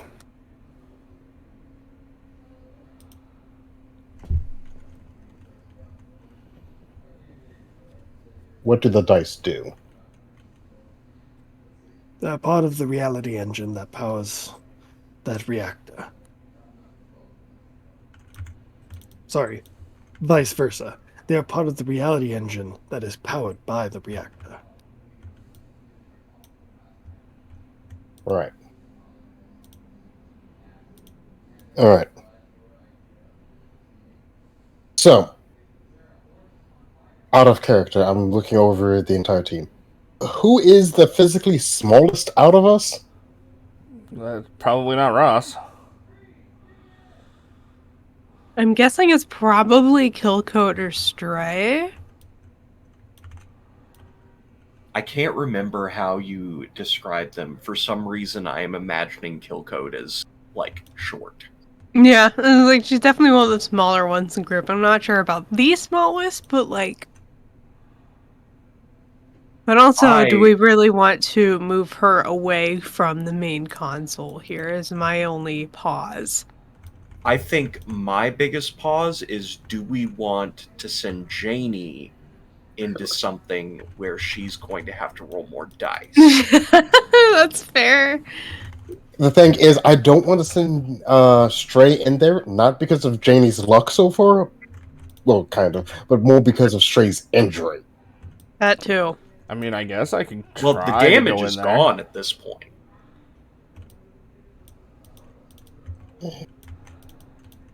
But Mechanically, the the damage is dice gone. luck is still there. Mechanically, the damage is gone. Her arm is still bandaged up. Yeah, that's why it's Fair. like, it still doesn't feel right. I mean, yeah, typically this is my kind of thing, gestures at the main console, but I mean, if I gotta go, I can go. I can go in there. And usually I have a guy, buy me a couple drinks before I slide into his tubes, but... Alright. Ross, you're going to be on guard. You're going to grab the dice as soon as they become available. Kill code, I'm sending you in underneath. If nothing else, the purge system should be a straightforward command. If it's not, I think I can handle it. It's a big red button. Big red button. Perfect. I'm going to keep an eye on Fisher Guy, just in case That's shenanigans happen from behind. As you turn to look at the fisherman, who, by the way, is probably 6 or 7 rows down, you just hear him say, "Give your balls a tug, tit fucker."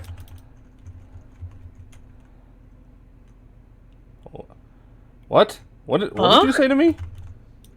That sounded vaguely Irish. I'm fucking Irish, I'm Canadian. Get your shit together. Oh, a mean Canadian. Wait, Get your shit together, Alan! Eastern Canadian or Western Canadian? I ain't no DJ, I'm from upcountry. Oh, yeah, this guy's a goat fucker. Wow. So, I'm on guard, not engaging.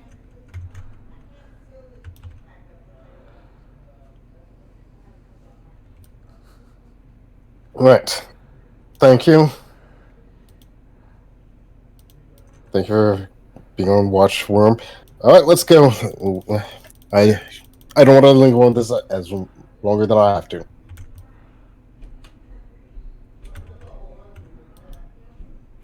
All right. So, first you'll have to deactivate the shield. You'll need the computer for that quick. It's pretty easy. There is actually a command on there already. It just says deactivate shield. So you don't have to roll for that. All right, so I hit yes and deactivate the shield. The steel sheath around the tube slides straight down, and you notice that inside this is just a what used to be a human. It's a green bubbling liquid, and you can see the nervous system, the brain, parts of the skeleton, and maybe a hand or two. Or like a hand and a foot.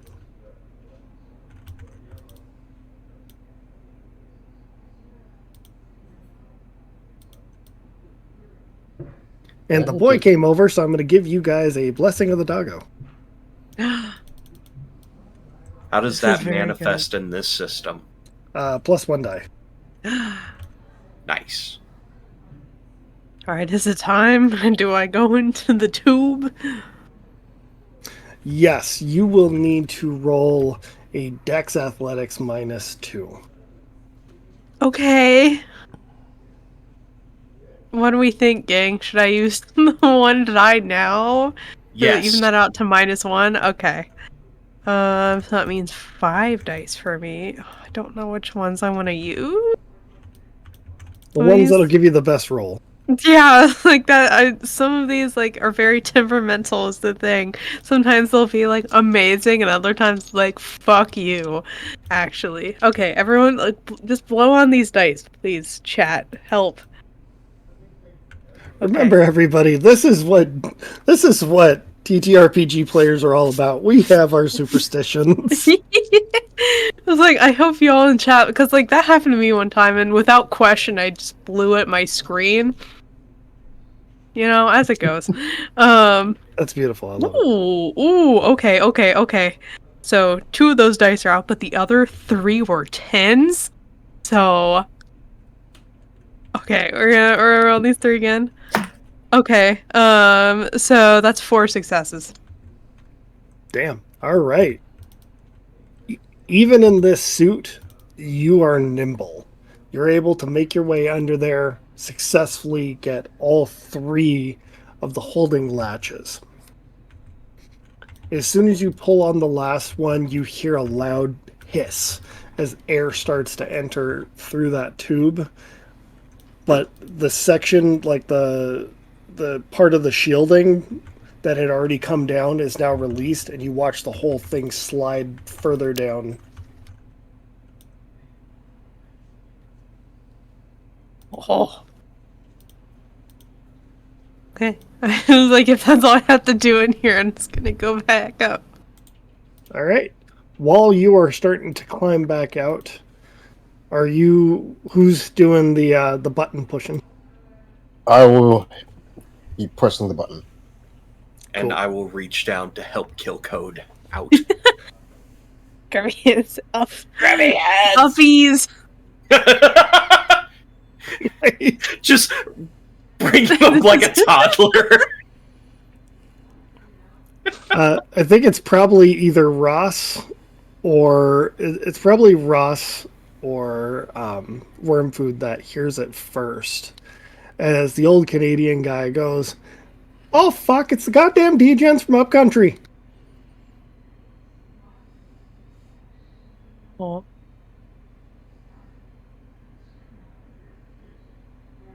I don't know how to react to that. I don't either. Here's how you react to that. Weapons live. I mean, yes. This is Worm Food we're talking about. Weapons are never not live for him. Can I roll for vicious mockery? Is that a thing in this game? I mean, hold on, that there is actually a roll for that. Got to pull up your character sheet here. This would be presence intimidation. Either that or presence expression. Presence. Oh, what do I have Expression is 2, so that's 5. 2, 3, 4, 5. Checking to see how many dice I would have in this. 1. That's 1. That's 2. And that is 2 successes. Yeah, that's not going to be enough. Not for sure, Izzy. Fair enough. However, you did say that you were doing weapons live. Where did you put your weapons? That's a good If point. you really want me to get into graphic detail, The suits probably don't have that much dexterity for us to actually wield them all that well, would they? That and the fact that in Absolute Zero, you may not get primer fire. Concussion cap will go off, but it'll be too frozen to shoot. I thought you were going to say in Absolute Zero, no one can hear you scream. I mean, that too. I assumed that we were speaking through some kind of communication system in the suit. Yeah, each suit is equipped with one. Well, grenades still get thrown. They also still work off of percussion caps. Do they? Yeah. Huh. I realize now I don't know what the inner workings of grenade are. Yep, it's a percussion cap that ignites a fuse that then ignites the actual payload.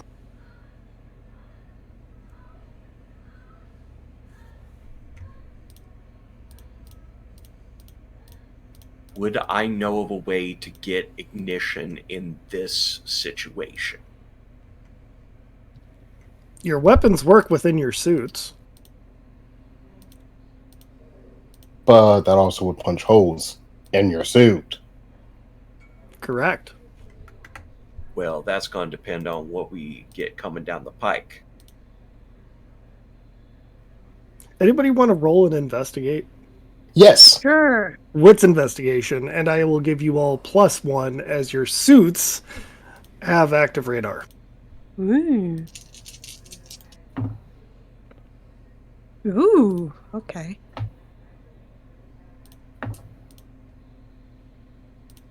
One die was trying to make it a prayer, but 2 successes. I got 5 successes. Ooh, look at Oh, you. crap. 3. The luck when you needed it. Yeah, I'm proud of this. I don't know. Nice. 5. 3 successes.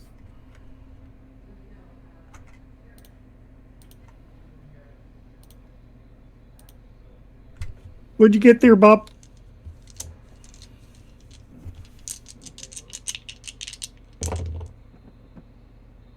3 successes. Okay. So Stray is the first one to notice. There are several red dots that are currently pointed at your direction.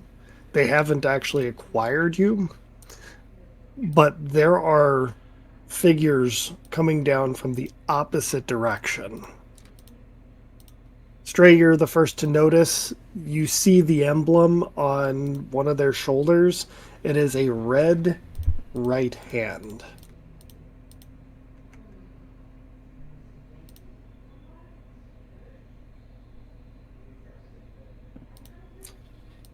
Then the rest of you start to notice this, except for Wormfood.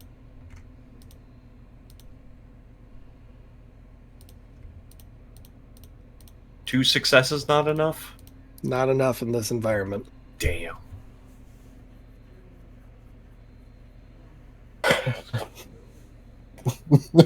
I think I just broke shock.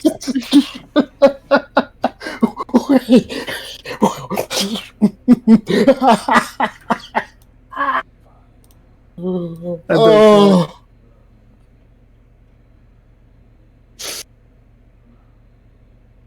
You did hear that correctly. Y'all see that, right? So, um, So we have sniper dots on us.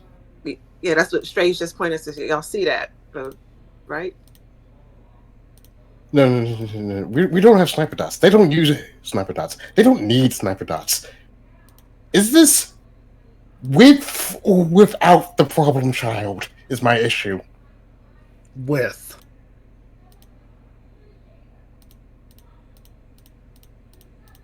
We do not have enough firepower. I think you've gone beyond my SCP knowledge. Yeah, I got nothing. I believe they are called Alpha 1, the Red Right Hand of God. They are the MTF directly sent in by the O5 Council when there's no hope of salvaging. It is field wipe. They are the nuclear option. Huh. And by problem child, I'm referring to Abel. Well, we better get out of here then. Yeah, grab the dice, hurry up. We need to move. We're not fighting them. We're running. Question. Mm. Do these dice work kind of like how they work in Gravity Falls? I'm going to need you to explain that a little bit. So the dice rolls warp reality based on the Yes. on the dice roll itself. So could I potentially roll these dice and turn them into something else? Turn the dice or Turn the task force. Yes. I'm gonna roll the dice. Look, First, you got to. I was going to say, first you have to hit the purge. Yeah, I thought I already said I hit the purge. Like a while Yeah, ago. and he said Okay. you were I gonna hit the missed that purge, part. and I was geared to catch them as they came out. Yeah. All right. So, yeah, I missed that part. You did the purge. I'm going to need you to do a Dex Athletics -2 for me. Who, me? Or No, Ross. Ross? Okay. I'll check. Dex athletics, yeah. So, but I have that. Come on. 1, 2, reroll. 3, 1 more. This is not the music I was 4. expecting to come up. 4. 4 successes. Let's wake me up before you go. Hey, that works. Trying to get a horror vibe going on, and now I got Wham. Wham is... Have you ever seen George Michael? Wham is pretty scary. Absolutely. So, you catch the dice out of midair. You said you're rolling it? Yeah, I'm gonna roll the dice to turn the task force into geese. Okay. You have the D10 and the D12. Okay. So Did you guys already have the D20? 20. Yeah. where did I put? All right. So let's see what happens here. There's the D10. That is a 7, and the D12. That is a 3, so a 10. As you let go of the dice, you're sent into like an old memory or a flashback. You see James fighting right next to you. Kermit's popped up, says, "Man, it's a good time to just light people on fire, bud." Yeah, fire is good. James looks at you, he's like, "Come on, man, we got this. We got this.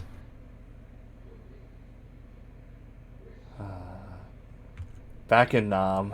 Those were the good times. Bob, listen to me. Uh-huh. You need to get back there. You got to save the rest of the team. Sure. No, I don't follow. Listen, this isn't just a flashback. It's a different time. All right? You need to get back to the team. All right? Those geese you just did, it's going to be all sorts of fucked up. You got to get back there and save them. Save the geese? Save the team, stupid. Yeah, you're talking about all this. You gotta go do this. You gotta do that. You gotta save these people. The only problem is I don't know how to get back there. He does. There's a moment. It's almost picturesque, as it's the image of Arnold Schwarzenegger and Dutch doing the arm hold thing from Predator. And he says, "I believe in you." And as he lets go, you realize you have the dice in your hand. Well, yeah, but I don't want to give up my dice. These are my pretty dice. No. These can take you back. Fine. We'll find each other. Don't worry about it, man. You and I, always, forever. We're bros. But you gotta make it back. Kermie will lead you there. Oh, if that's the case, then I'm really fucked. And I'll just re-roll the dice, I guess. As you let go of them, you're brought back into where you were originally on the platform. You notice that the MTF guys, all of you now see this, there's a bright flash of red before all the MTF units. They've lost their helmets. You just see big-ass goose heads. I'm not entirely sure if this is an improvement. They all raise their weapons to start shooting at you. It's not. You hear one of them say, "Enigma, take out the one going for the pipe."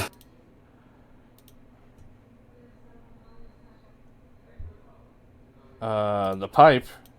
What, like my crack pipe? The tube that we're pulling Kill Code out of. Yeah. Oh. I mean, as long as they don't touch my crack pipe.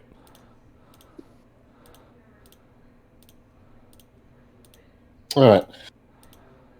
So, I'm going to yell, "Get to cover," and, have you already gotten Kill Code out, or we still... Yeah, kill code's out.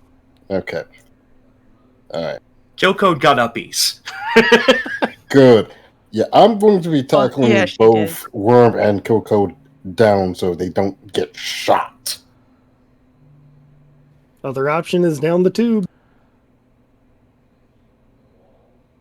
Let's not get shot first and then we're going down the tube, like immediately. Down the tube is the goal, though, right? Yes. Okay. In this situation, it would be Worm Food staying back.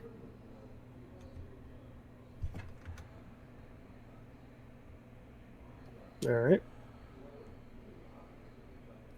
So you guys are all taking cover then?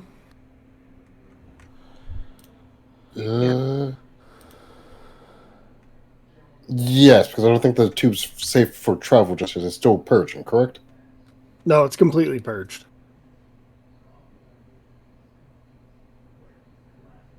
Then it would be faster to just dive for the tube and Yep. hope we don't get shot than Yep. All try right. and wait for them to run out of ammo. Because I don't think they're going to run out of ammo. I will say that these guys are shooting a little bit worse than usual because they don't have helmets now, so their heads are starting to freeze. Oh, So I will have everybody roll a Dex Athletics, and it's going to be flat. That you're not going to get a penalty because they have a penalty and you already are gaining advantage of it. I don't get a penalty either. No. Okay.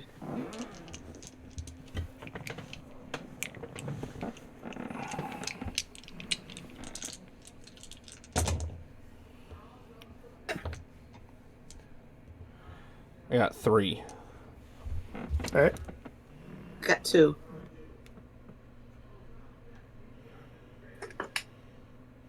Also, too. Also 2. 2 tens off the same die, but still 2. Okay. All right. So with Worm Food's success, he's able to actually help all 3 of you at the same time. Or here's an option. If you help all 3 of them, you will be taking some damage. You good with that? Otherwise, if you don't help them... Okay, cool. So, all 3 of you get shoved down this tube. For you, Worm Food, you... a couple of stray bullets ended up catching your suit. You now are taking 2 aggro. And you're able to make it down there as well. Okay. It's a long fall. You guys are traveling through this tube very quickly. It's slick with what was left of poor Matthew Trainer. But eventually you're able to slow yourself down as it starts to come to a horizontal junction. This whole section is wide enough for you guys to stand and move around, get out of the suits. Temperature's nominal, oxygen's nominal. I'm glad I had the suit on. Yeah, let's not think about what we just slid through. Question. Since I stated I was going in last, would the hole in the suit give me enough room to leave them a present? Yeah? What are we thinking? Poop. I was thinking a white phosphorus grenade. I see what you're doing. You're going to fall backwards on the pipe and leave the suit there. Okay, yeah. You can do that. Okay. We're going to do that. Jeez. How many white phosphorus grenades do you use? I have 18.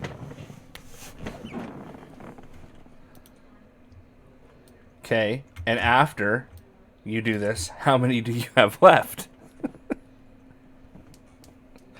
I really don't need white phosphorus grenades. No, I was thinking like 10. Like using 8 grenades for this.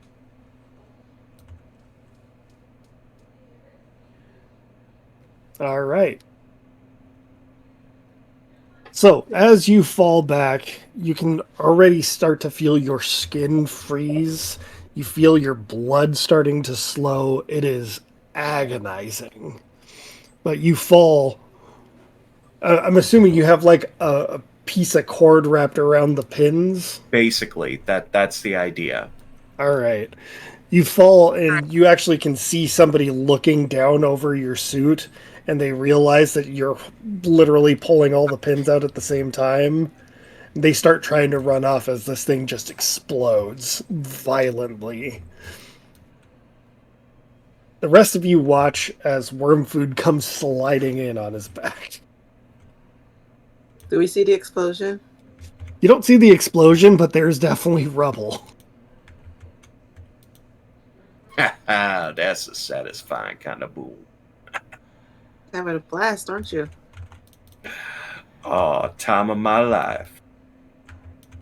You guys will also notice that Worm Food has severe frostbite in multiple parts of his hands. I was just gonna ask, like, how bad is the frostbite? like he's gonna lose a finger or 3. So we need to use the healing kit. I don't think a This- kit's gonna heal this yeah. one. No. No. It's considered aggravated damage, which is supernatural or extreme. It's fine. So the only way Whenever to I treat respawn, good as new. a supernatural wound is with something supernatural. So if I roll these dice to turn Wormfood's arms into golden arms, then he loses the frostbite. Ross, please, let's not abuse the SCP we don't fully understand just yet. Actually, as you say that, Ross, Kermit pops out. He goes, "I know how to fix him, boss. Let Oh. me get in there." All right, go for it, Kermit. You see this like stream of Kermit start to form an actual body. There's a 6-foot tall Kermit now standing in front of you.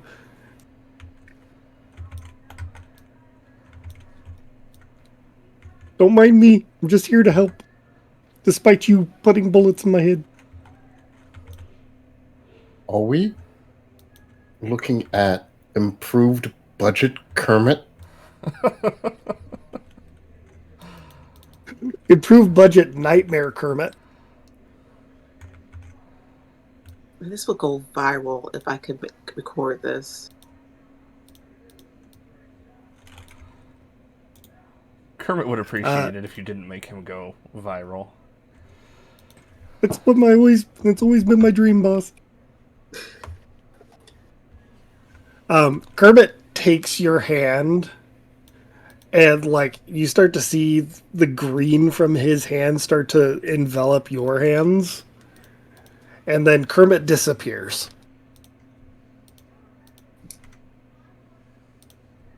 What is happening? You I hear don't know. a voice kind of in the back of your head that says, "I'm keeping you warm, bud. Keeping you from losing them fingers, bud." Just like in Help that guy keep his legs. good old Lieutenant Dan. I miss him. Don't we all? I am not sure what's happening here.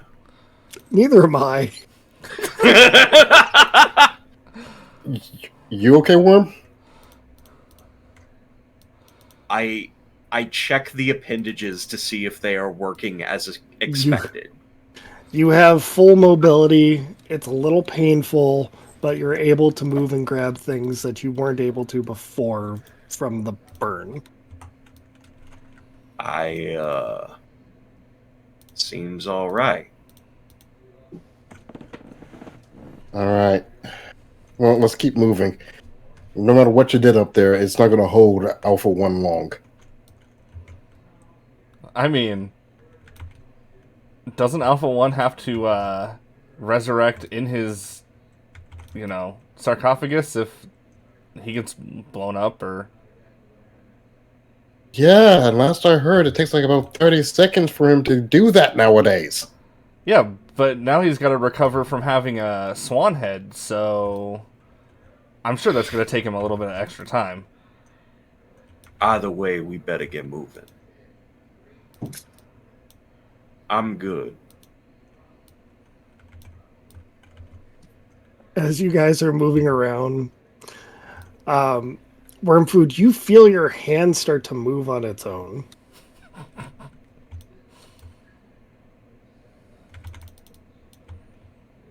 What exactly does my hand want to do? It's reaching for your heavy revolver.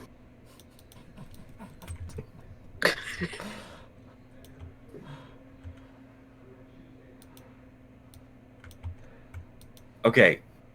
Are both of my hands green at this point? Yes.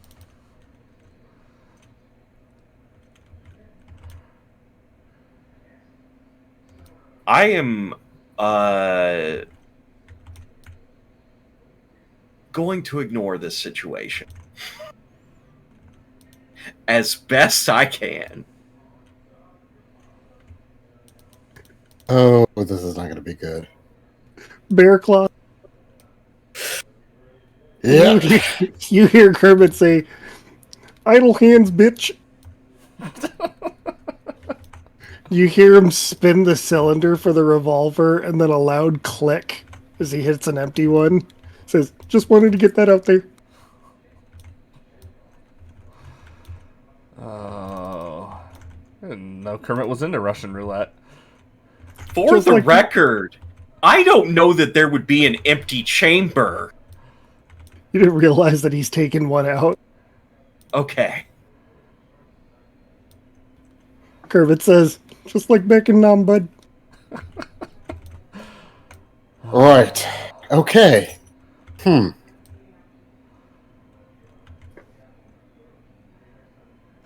As Worm Food walks past you, he actually tosses the bullet he took out at you. Says, "Here's your next shot."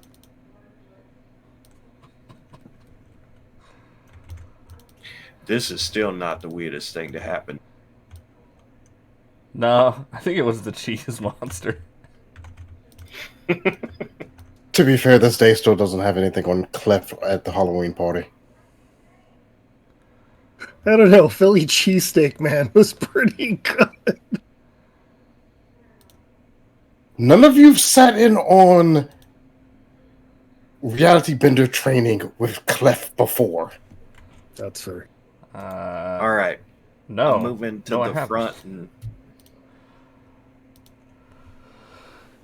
getting going. Let's just say he gave the entire room a bad trip just to prove a point.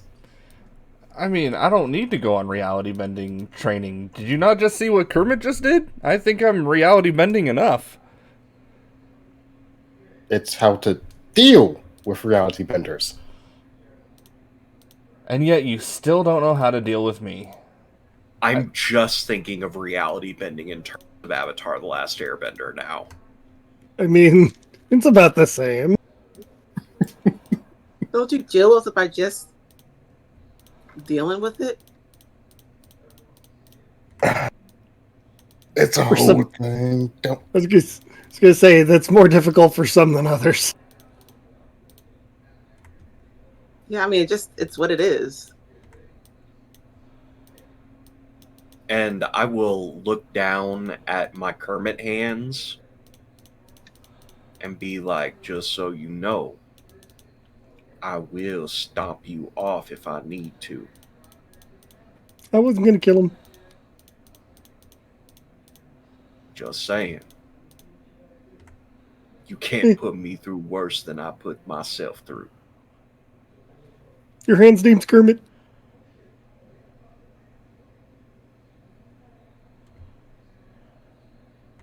Just trying to annoy you. All right, let's keep moving. As you guys leave this pipe, there's probably like a good 15-foot drop. But looking down is a massive circular room, about 100 feet around, and it goes deep from the platform that's about 20 feet below you. It's another steel grate platform. Beneath it is water. You see a faint blue light, and you see a machine directly center.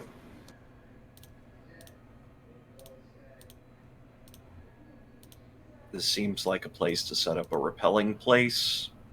Is that accurate? Yeah, you could set up your repelling lines here. Okay. Mhm. Gonna set about to doing that. All right.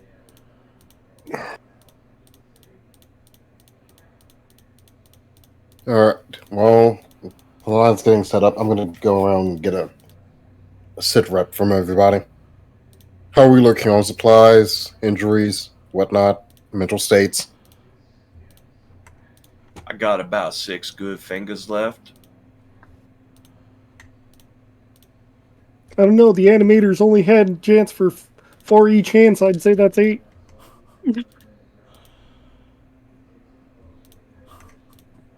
Isn't your animator Ross? Didn't say he was a good one. Shit.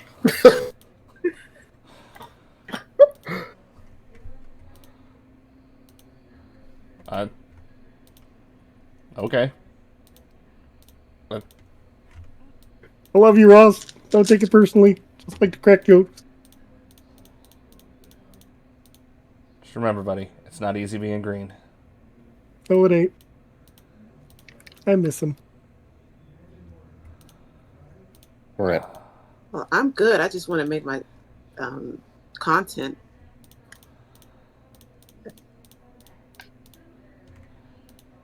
Yeah, all things considered, not the worst I've been. Oh, actually, I have a question, Alan. Hmm? I forgot about something. I have Hardy. Would that Oh, have shit. done anything to that aggravated damage? It would make it lethal. Sweet. Can I just see the phone so I could just make a little bit of content? No. I'll still accept the Kermit hands. What content are you trying to make in a dark cave at the mouth of a hole in the ground? Oh, you give me the phone. I'll show you.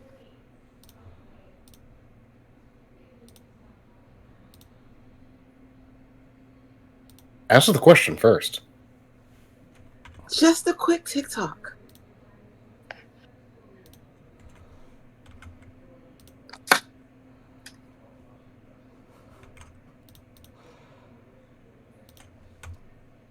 You know what? One TikTok. Okay. And I hand you the phone. Okay. So, Alan, since you mentioned it earlier, she's going to blast that Wham song. Wake me up before you go. And just do like a dance.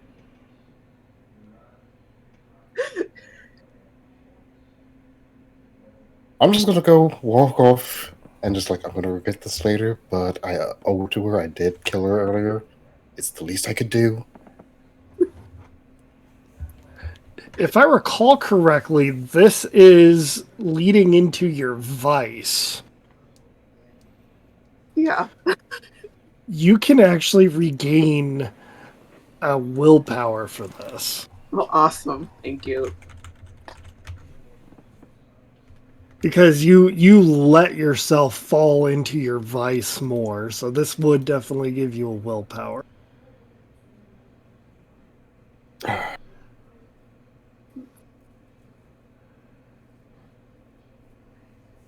Yeah, Stray's having the best time doing this. Y'all are just watching Stray make a TikTok video. I wish I had willpower to recover. I have been so hasty in this game. Yeah, like that's the thing. You can't really beat the logic of it. Yeah, she fucking died. Like she kind of deserves this. Yeah. Yep.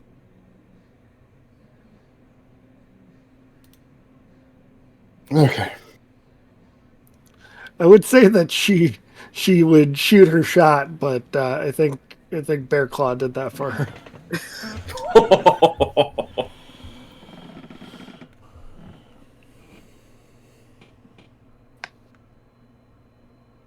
Anyways, once you're done with doing your TikTok, everything's set up. Are you guys ready to go down? Mm-hmm. All right. I'm going to ask somebody else to take away a rope so that I don't have to take away all my rope. Fail, the green screen is showing through your face. It's not recognizing your face as a face. It's awesome. So you all start rappelling down, hit the grate below. There's a slight echo that just reverberates above and below. Above you is probably just a straight shot up to the surface. It looks like a hike all the way up, if you can find a way to actually get up there. The machine in front of you, there's a faint glow that's coming up from beneath it, as I stated earlier. And now that you're down at its level, you can see that there is somebody sitting next to the machine.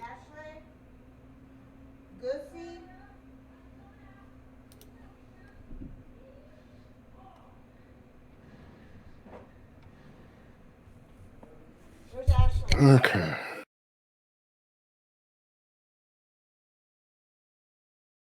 All right. Gun. At the ready? Yep. At the ready. I'm going to slowly approach, but I'm going to stop like a good few yards away from the figure. See what we're looking at first. He keeps an eye on you the entire time. Says nothing. It appears to be a frail old man. And once you get close enough to the machine, he says, "You guys must have found it. You found the book. You found all the dice."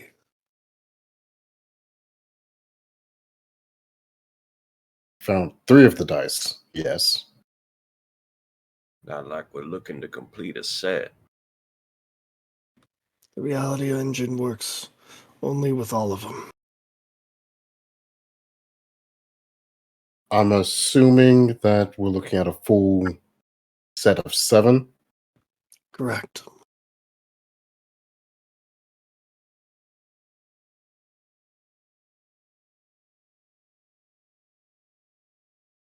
All right, so that's 4 more floating around this building somewhere then. He reaches into his pocket and pulls out a glass tube. Take this. Defeat the architect. Get out of here. What's your name? Bobby Joe. Is this the same person but older that Yes. Stray saw earlier?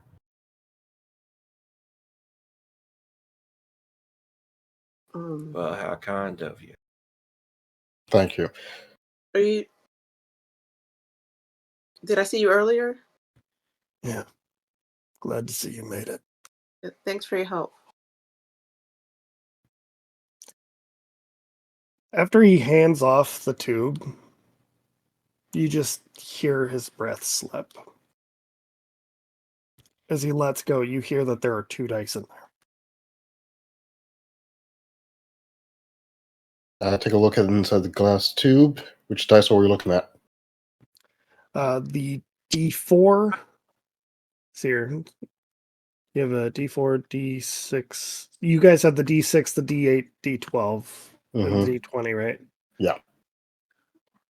We have the D20, the D12, and... We need the D100, the 2 10s, I think. Okay, so that is what you're missing. Yeah. You actually... So I'm actually going to say it like this. Then you only get 1. You get the D4. Okay. All right. So that's 3 left. 2 D10s and a D6. Okay. Wait, you already have the D6, don't you? No. Okay, never mind. Yeah, you guys get the D6 as well then. All right. Just making sure. So we have All right. 2 remaining. Just 2. You hear some chuckling coming from another tube that leads to this walkway. I've got him right here, boys. Ladies and gentlemen, allow me to introduce you. I'm the architect.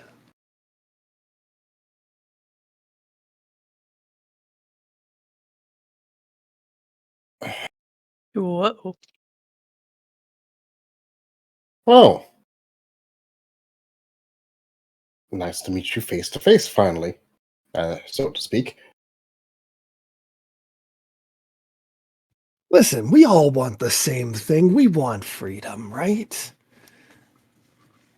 You let me out of here. You get to go home. That's the deal. I will honor that.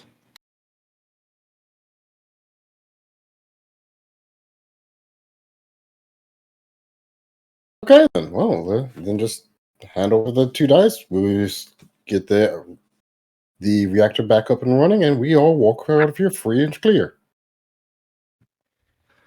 See, therein lies the problem. I still can't trust whether or not you guys are going to screw me over. So, I propose a intermediary, if you will.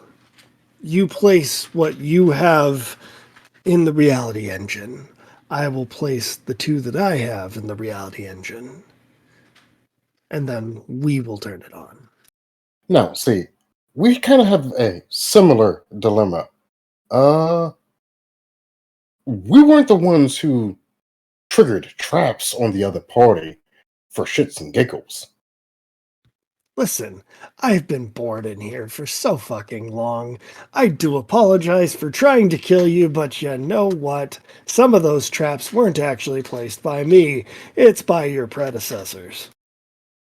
It's all well and good, but our predecessors didn't have control of the goddamn hallway of death, now did they? Oh, please, quit crying. It was good. It was all in fun. You enjoyed a laugh, right? You got your blood pressure up. It's good for the heart. Isn't that That's what they all well say? and good, but I'm mostly in agreement with your proposal. We just place our individual items inside the reactor and we move on. I'm just saying you go first. Acceptable. You watch as he walks barefoot onto this sharp steel platform. He doesn't bother touching the dice. He just unloads the tube into the engine. You watch as they roll into place and start to glow. See? Man of my word. Yeah. So, Ross, if you would, just put your dice in the tube and I'll put them into the engine and we can get on out of here.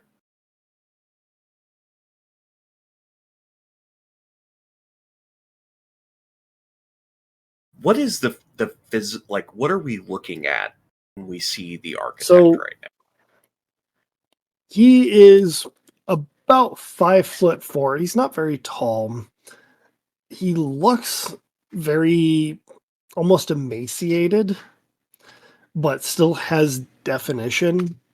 Like a combination of has been out in the elements for too long and still powerful. It's a little difficult to see what his actual face looks like as he's kind of masked in this sort of perpetual shadow that follows him. But you can tell that he's got like almost blondish brown hair. It's very long, it's very disheveled. He's wearing almost like scrub pants and a torn shirt.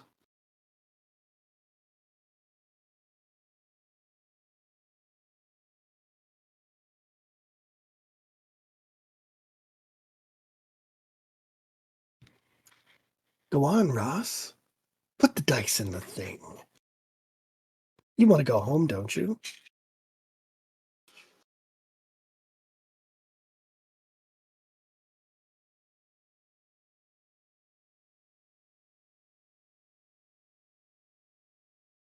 I think you're muted. So I just want to do like a quick painting of this moment. I really just want to be able to remember the dice. I don't suppose you guys could distract him for a minute while I, paint what these unknown SCPs look like. Do you? Sure. Just while Ross decides, could you just go ahead and give us a quick rundown of how this process is exactly supposed to go? The reactor kicks over, we input something, go back to our own realities, and we move on with our lives, never to cross paths ever again, right? Stuff like that. I'm sorry. While he decides. The fuck do you mean while he decides? Mainly on how long he's going to make us all wait. It's actually a well-established part of his character. It's actually faster to let him decide on that than try to rush him. You can make a TikTok with me if you want while we wait for it. I do not want to make a TikTok. I want freedom. Okay, so what should I roll here? I'm thinking crafts. It's gonna be Witscraft for you. Okay. Everybody else, I need a. This is probably gonna be a manipulation expression. Okay, but can I get a selfie with you? I have no interest in selfies. Well, why not? It's a memory. This will be manipulation, subterfuge, or presence expression.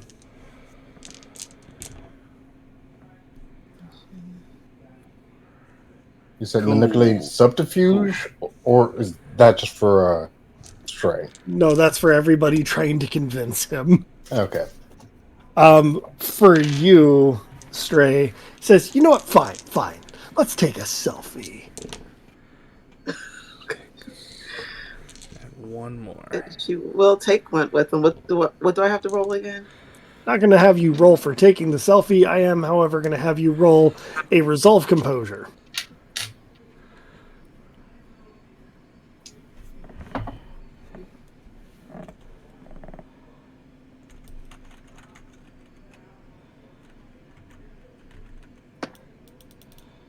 Alright, so I got 7 successes. I got 4. Okay. I got 1. I All right. got A singular. 1. Okay. Oh, God. All right, hold on. So, who had the ones? It was... I'm using my blessing. Right. Okay, cool.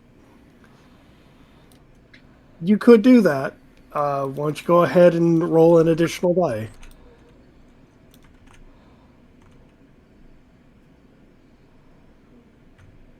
No. Cool. So, Kill Code, Stray, Worm Food, all 3 of you are immediately losing 3 integrity. After you've taken the selfie, you kind of look at it. You look at it, Stray, and the Worm Food and Kill Code see it by accident, and it's your worst fucking nightmare looking at this thing.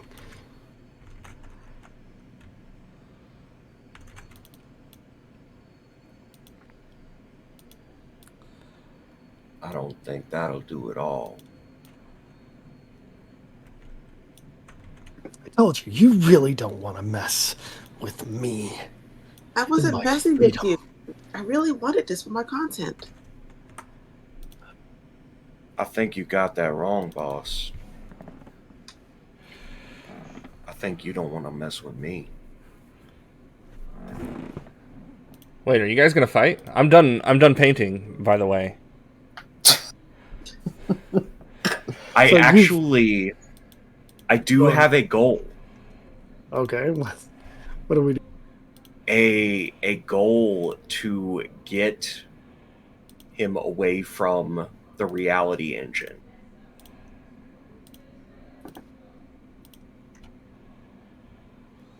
Okay. And Worm Food is willing to stay in this place because it's kind of like a...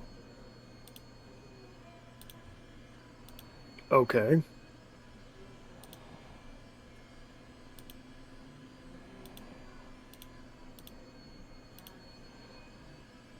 So real quick, before I delve into that, Yeah. Ross, Yes. you created a copy of the dice. Yes. My plan is to put the copy of the die in the reality engine and not give him the die that we have, because I don't trust this boy.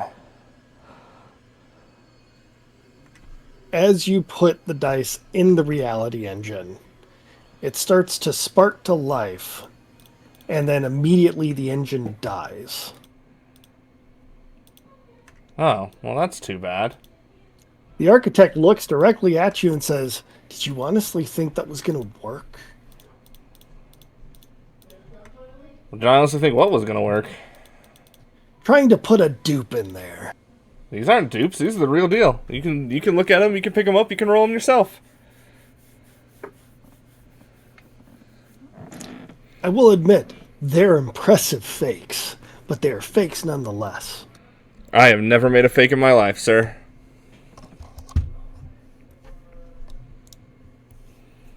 You know, your friend James said you were actually really clever. I didn't think that you were going to be not this clever. Like trying to pull one over on me. Gotta bring James up, huh? We're gonna bring James into this? Mm-hmm. Alright.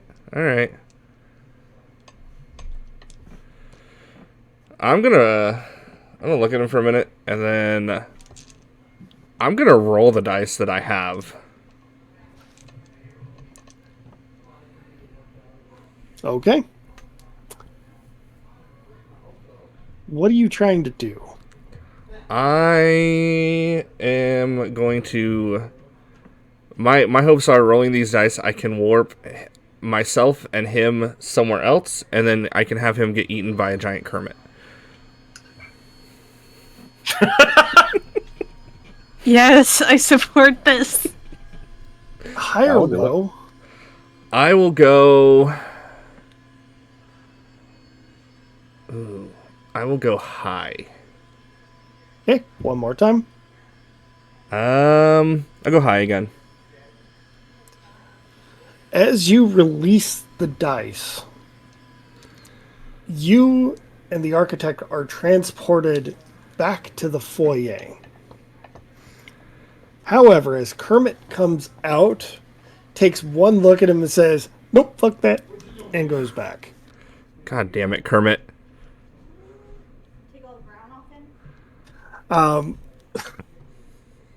He says, "Wow, you really done fucked up, didn't you?" No, I think you fucked up when you tried to kill us. I'm getting out of here. Wait, Ross rolled the dice. The dice are still here, aren't they? Yep. Yep. So, let's go ahead and pop those fakes out, pocket them, watch my want them back. Gonna scoop up the real ones and slot them in. And then I'm gonna see if... How did you grab them? That's right, they are kind of tricky, aren't they? I'll grab them with my Kermit fingers. No. I'm going to take a big risk here. I am going to carefully, one at a time, grab them with my fingers and pick them straight up. I'm not trying to roll them, turn them, or twist them. So you're like grabbing them like by the like edge. Yeah. Nothing happens. All right. So, as you slot this, the machine kicks to life. The reactor starts to whir. You hear the loud clank as the protective shields around the reactor actually start to engage. This thing is generating power. It also takes about a minute, but you can see the lights are starting to pool up. There is actually sections of the wall that are starting to move into place. Mm-hmm. Ross, Yes. the architect looks at you and says, "All this because I made a James Henson joke. Mm-hmm. You willing to die for that?" Am I willing to die for James? Absolutely. You'd understand if you'd been through the things that James and I had been through.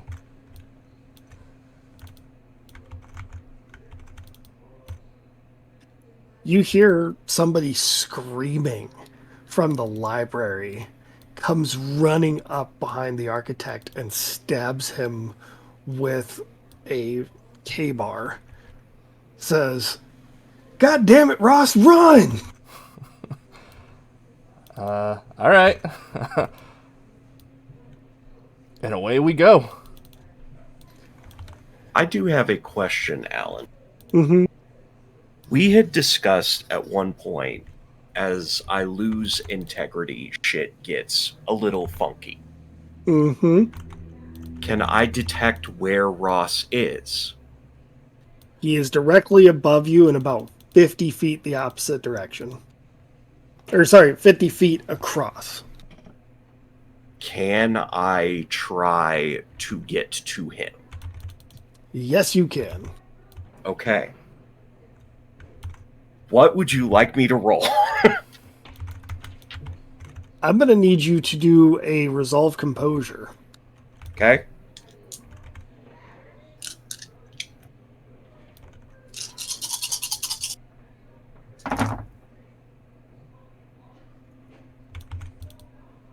Oh, that's a lot of good.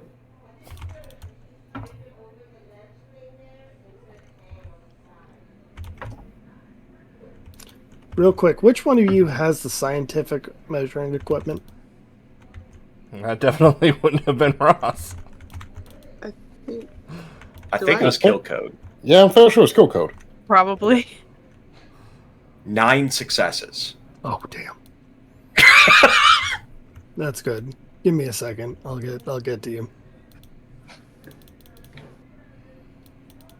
Kill code. Your wearable starts to alarm as the ambient sievert for the room is starting to go up. That is your Geiger. Oh no. Okay. All right. Yeah, no, I will bring that to the attention of the group and say if we're gonna leave, we need to get out really fast. This is not good. Like right now, it's at about 1,000 microsieverts and climbing. Yeah. Still don't like that. Oh, we gotta get out. Whatever way we are getting out, we need to go.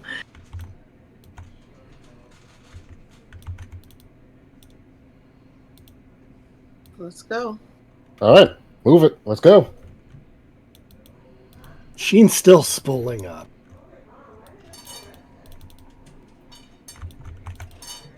No. I mean, I don't know. Do we have anything in our gear to help us? Like, I don't actually know. So, wait, can we not leave, or do we have to sit here and wait for the thing to spool up? You'll have to wait for the thing to spool up. The other option is for you to climb back up that 20-foot wall that you came down. Or go through the tube.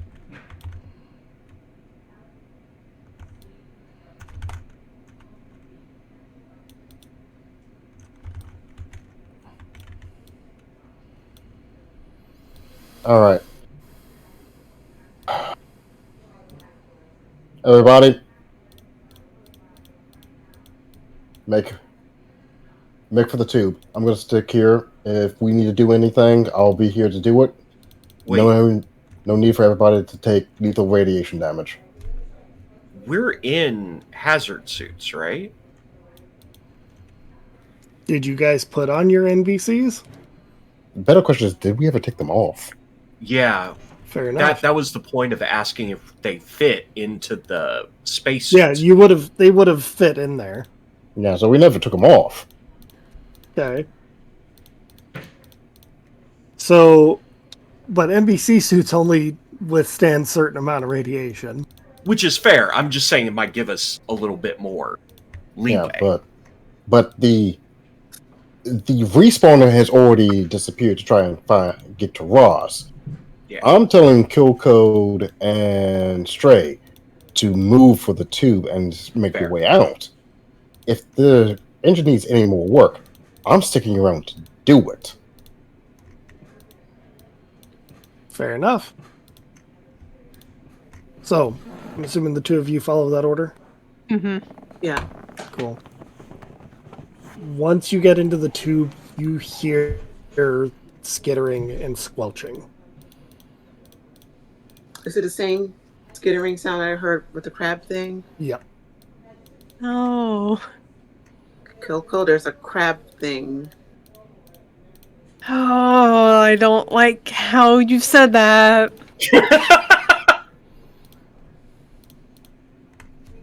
Real quick before I switch scenes, for you, Bear Claw, I'm going to need you to give me a wits. Let's see here, wits craft.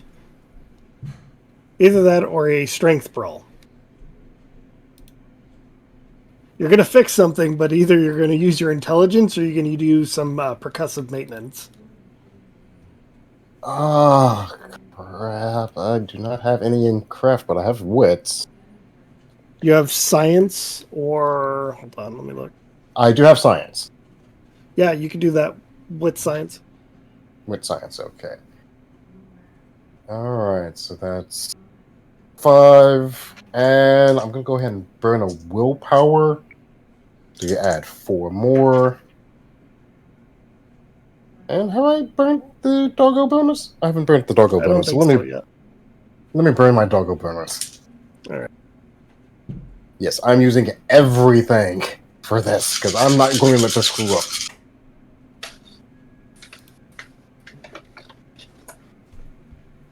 Okay.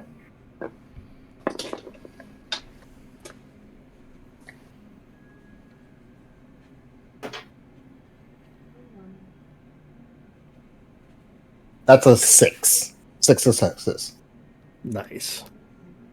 One of the wall panels that was moving into place ended up getting jammed.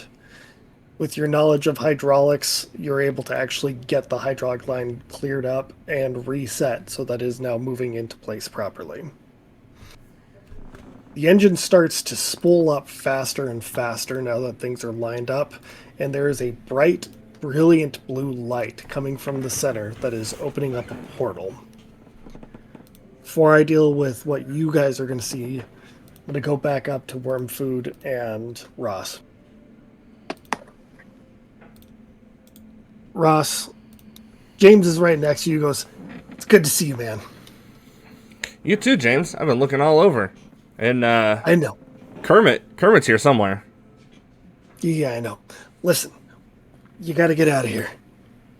All right? I appreciate the rescue mission. I've been stuck in here for gods know how long. I don't know. Okay, but you can come with me. I can.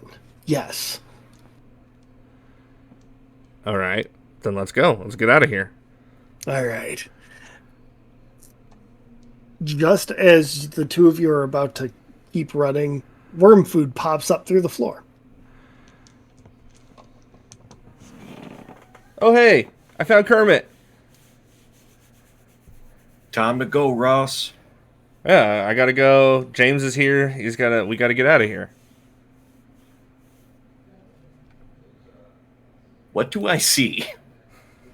You see James Henson, grizzled soldier and puppeteer.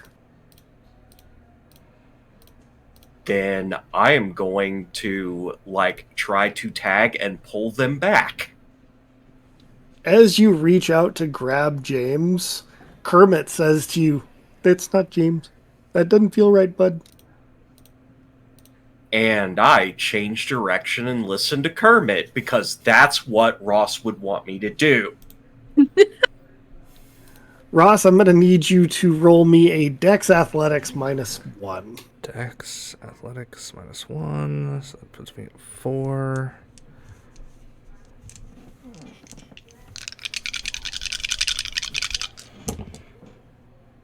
Two successes.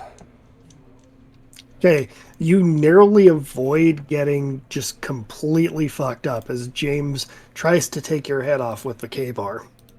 Whoa, James, what the hell, man? Nah, James, boss, let's go. That wasn't very nice. I'll remember this, James. It's that fucking Kermit. And I'm assuming worm food, you try to take him straight back down? Yep.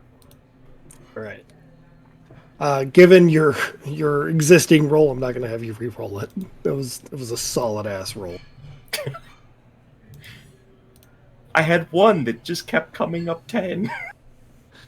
As you're making your way back down through this, this large silo, you actually see the architect changing out of his James Henson look and following you down. He says, I'm going to get home and I'm going to kill you all if I have to do it.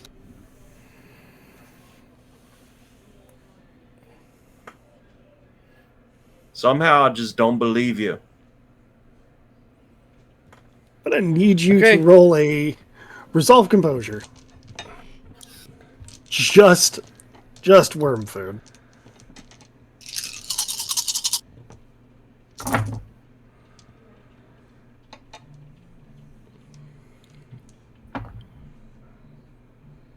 Five. And I will remind you, dominable. So iron will against the supernatural. Oh. One sec, I gotta look here.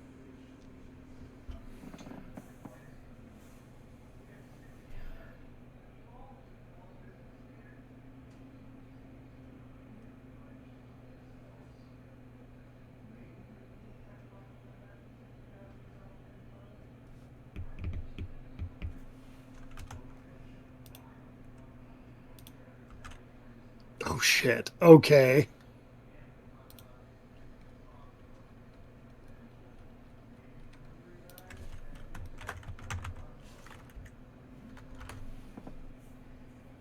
So you get a +2 on that. So 2 more dice. Yep.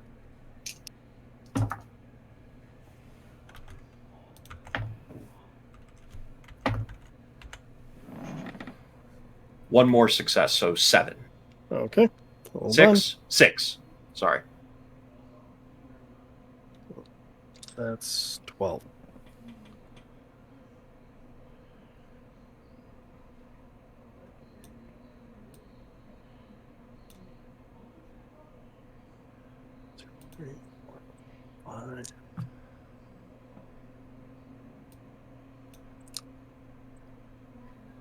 By sheer willpower, you manage to keep yourself in the air as the architect bends reality around you. I'm just going to put up one green middle finger.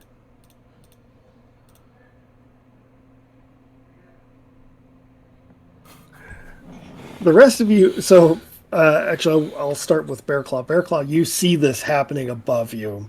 You're starting to feel a little sick from the radiation, but you see that these two are coming down very rapidly with the architect following very quickly behind.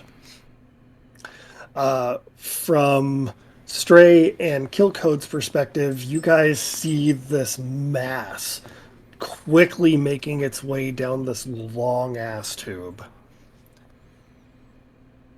But the engine is now fully operational. Whoop, okay, we're going. We're not dealing with the skittering mass if we don't have to.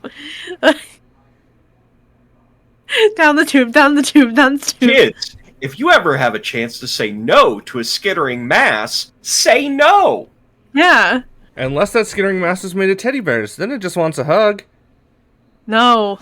And Not you in this house. You actually do hear that. It's like, we only want a hug! Too bad you touch-starved mass. Too We're much going. squelching! Gotta go! I don't consent. So everybody makes it towards the portal? Yeah. Mm-hmm. Okay. For Ross and for Worm Food, do you accelerate towards this thing? Oh, yeah. Okay. Fast travel, man. As you all jump through the portal, the world starts to shift around you. You start to see every conceivable reality all at once. Everywhere you look, you see purple, blue, towns of medieval, cities from the future, desolate ruins of the apocalypse. As the light at the other end of this travel becomes white, you each wake up in front of a computer. Sin, you are looking at a computer screen. It's got a character sheet on it. Heck, you see one that says kill code. Each of you see a character sheet with the name of your designation. There is also a stream currently going on. Except this stream is from the news. It says, the newly formed foundation has become worldwide in the occult. They are trying to help protect humanity from the unknown. Damn it, Stray!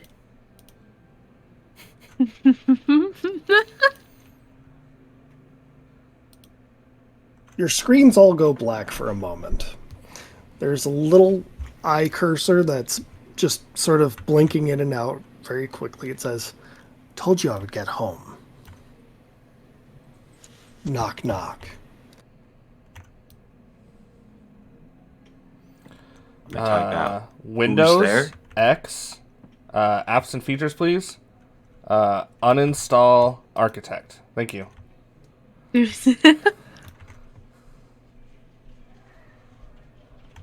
As you type who's there, for you, Sen, your door just blasts open. There's 5 or 6 armed guys that come in, immediately put bags over your head, and starts yanking you out. Before you can finish entering that command line, Fail, your windows just explode. You know you're going to have to pay for that. Windows aren't cheap. Question. In this reality, am I, like, glitching? No. Okay. This pattern continues for each of you. You're muted, Jane. I was trying to fill in all the circles on my character sheet. They're just literally pulling you away. And it takes maybe about 15-ish minutes or so. They've thrown you into the back of vehicles. You have no idea where you are, where you're going. But by the time they sit you down at a table, they remove your bags, and the architect is sitting on the other side, holding all the dice. I told you I would get home. Now let's play a game.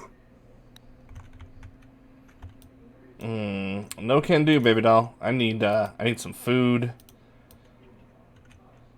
I just got done playing a game, so I got to decompress from the last game. I have food. Don't worry about it. You have DoorDash? Yeah, I don't see any Red Bull around here.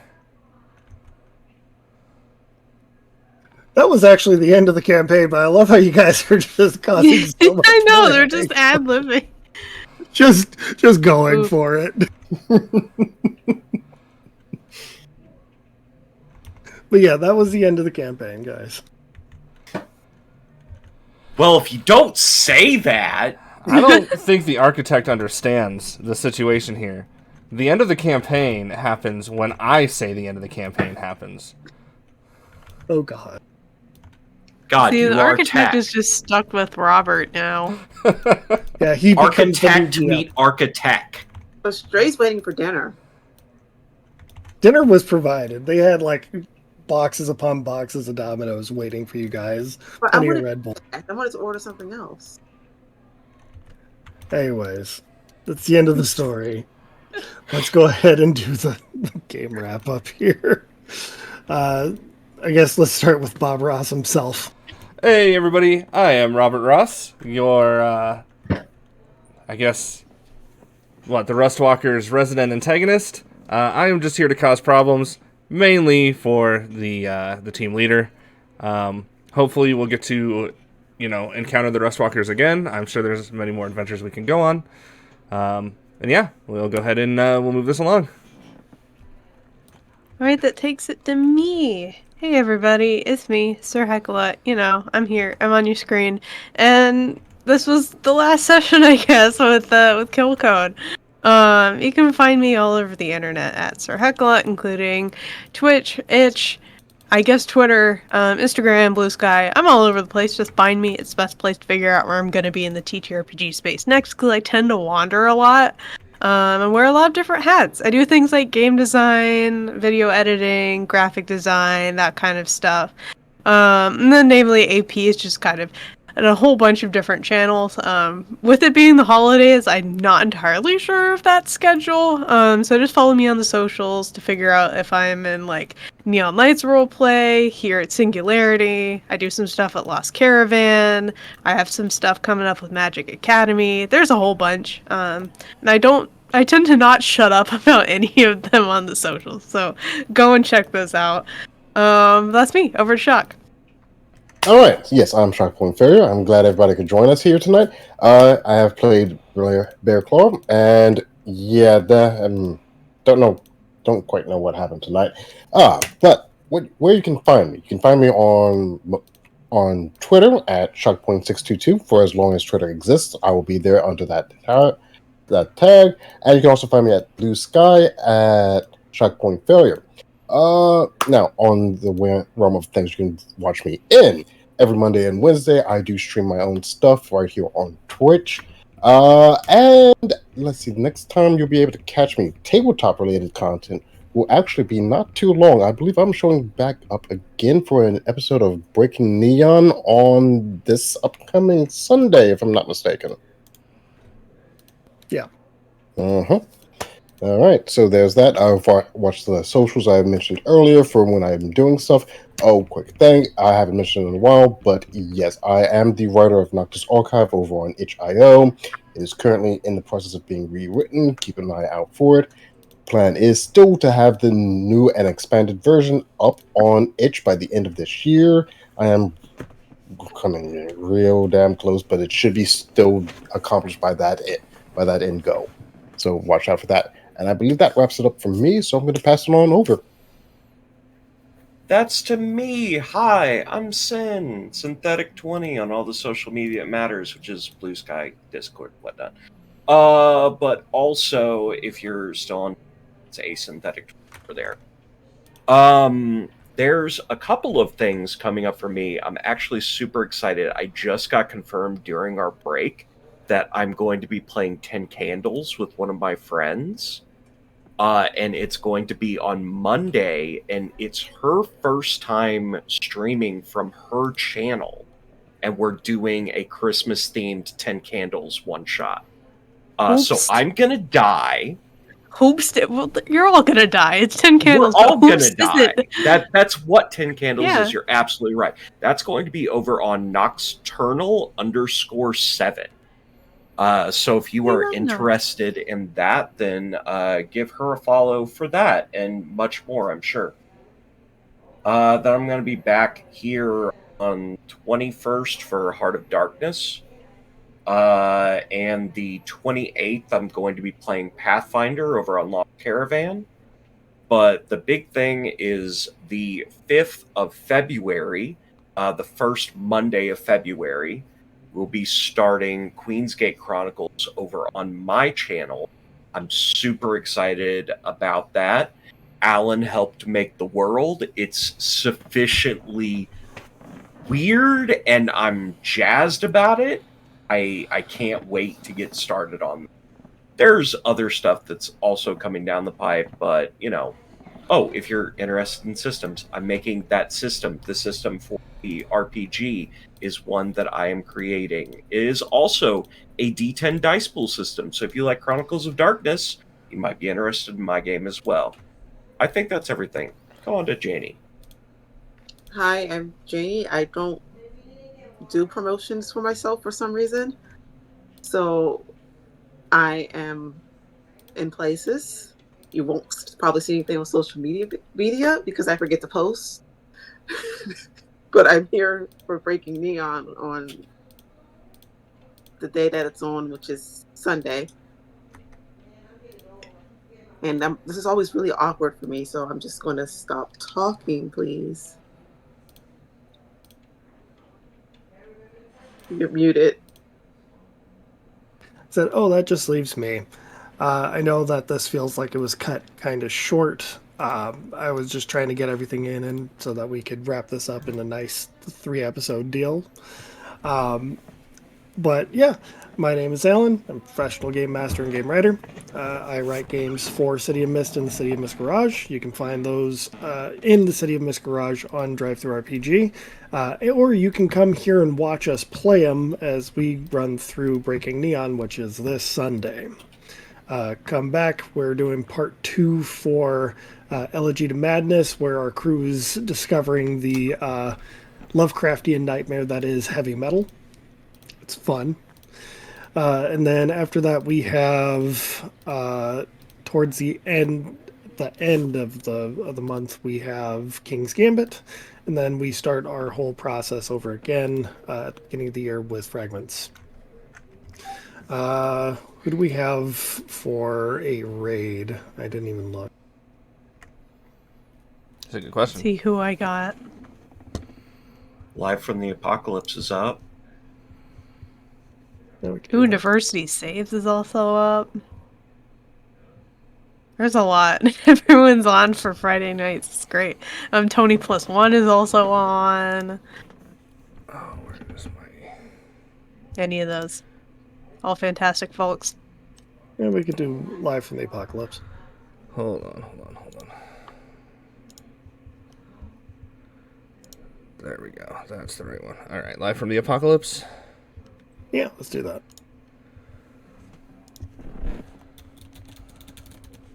Stick around as we raid and have a wonderful night. Happy New Year's and happy holidays. Raid is started.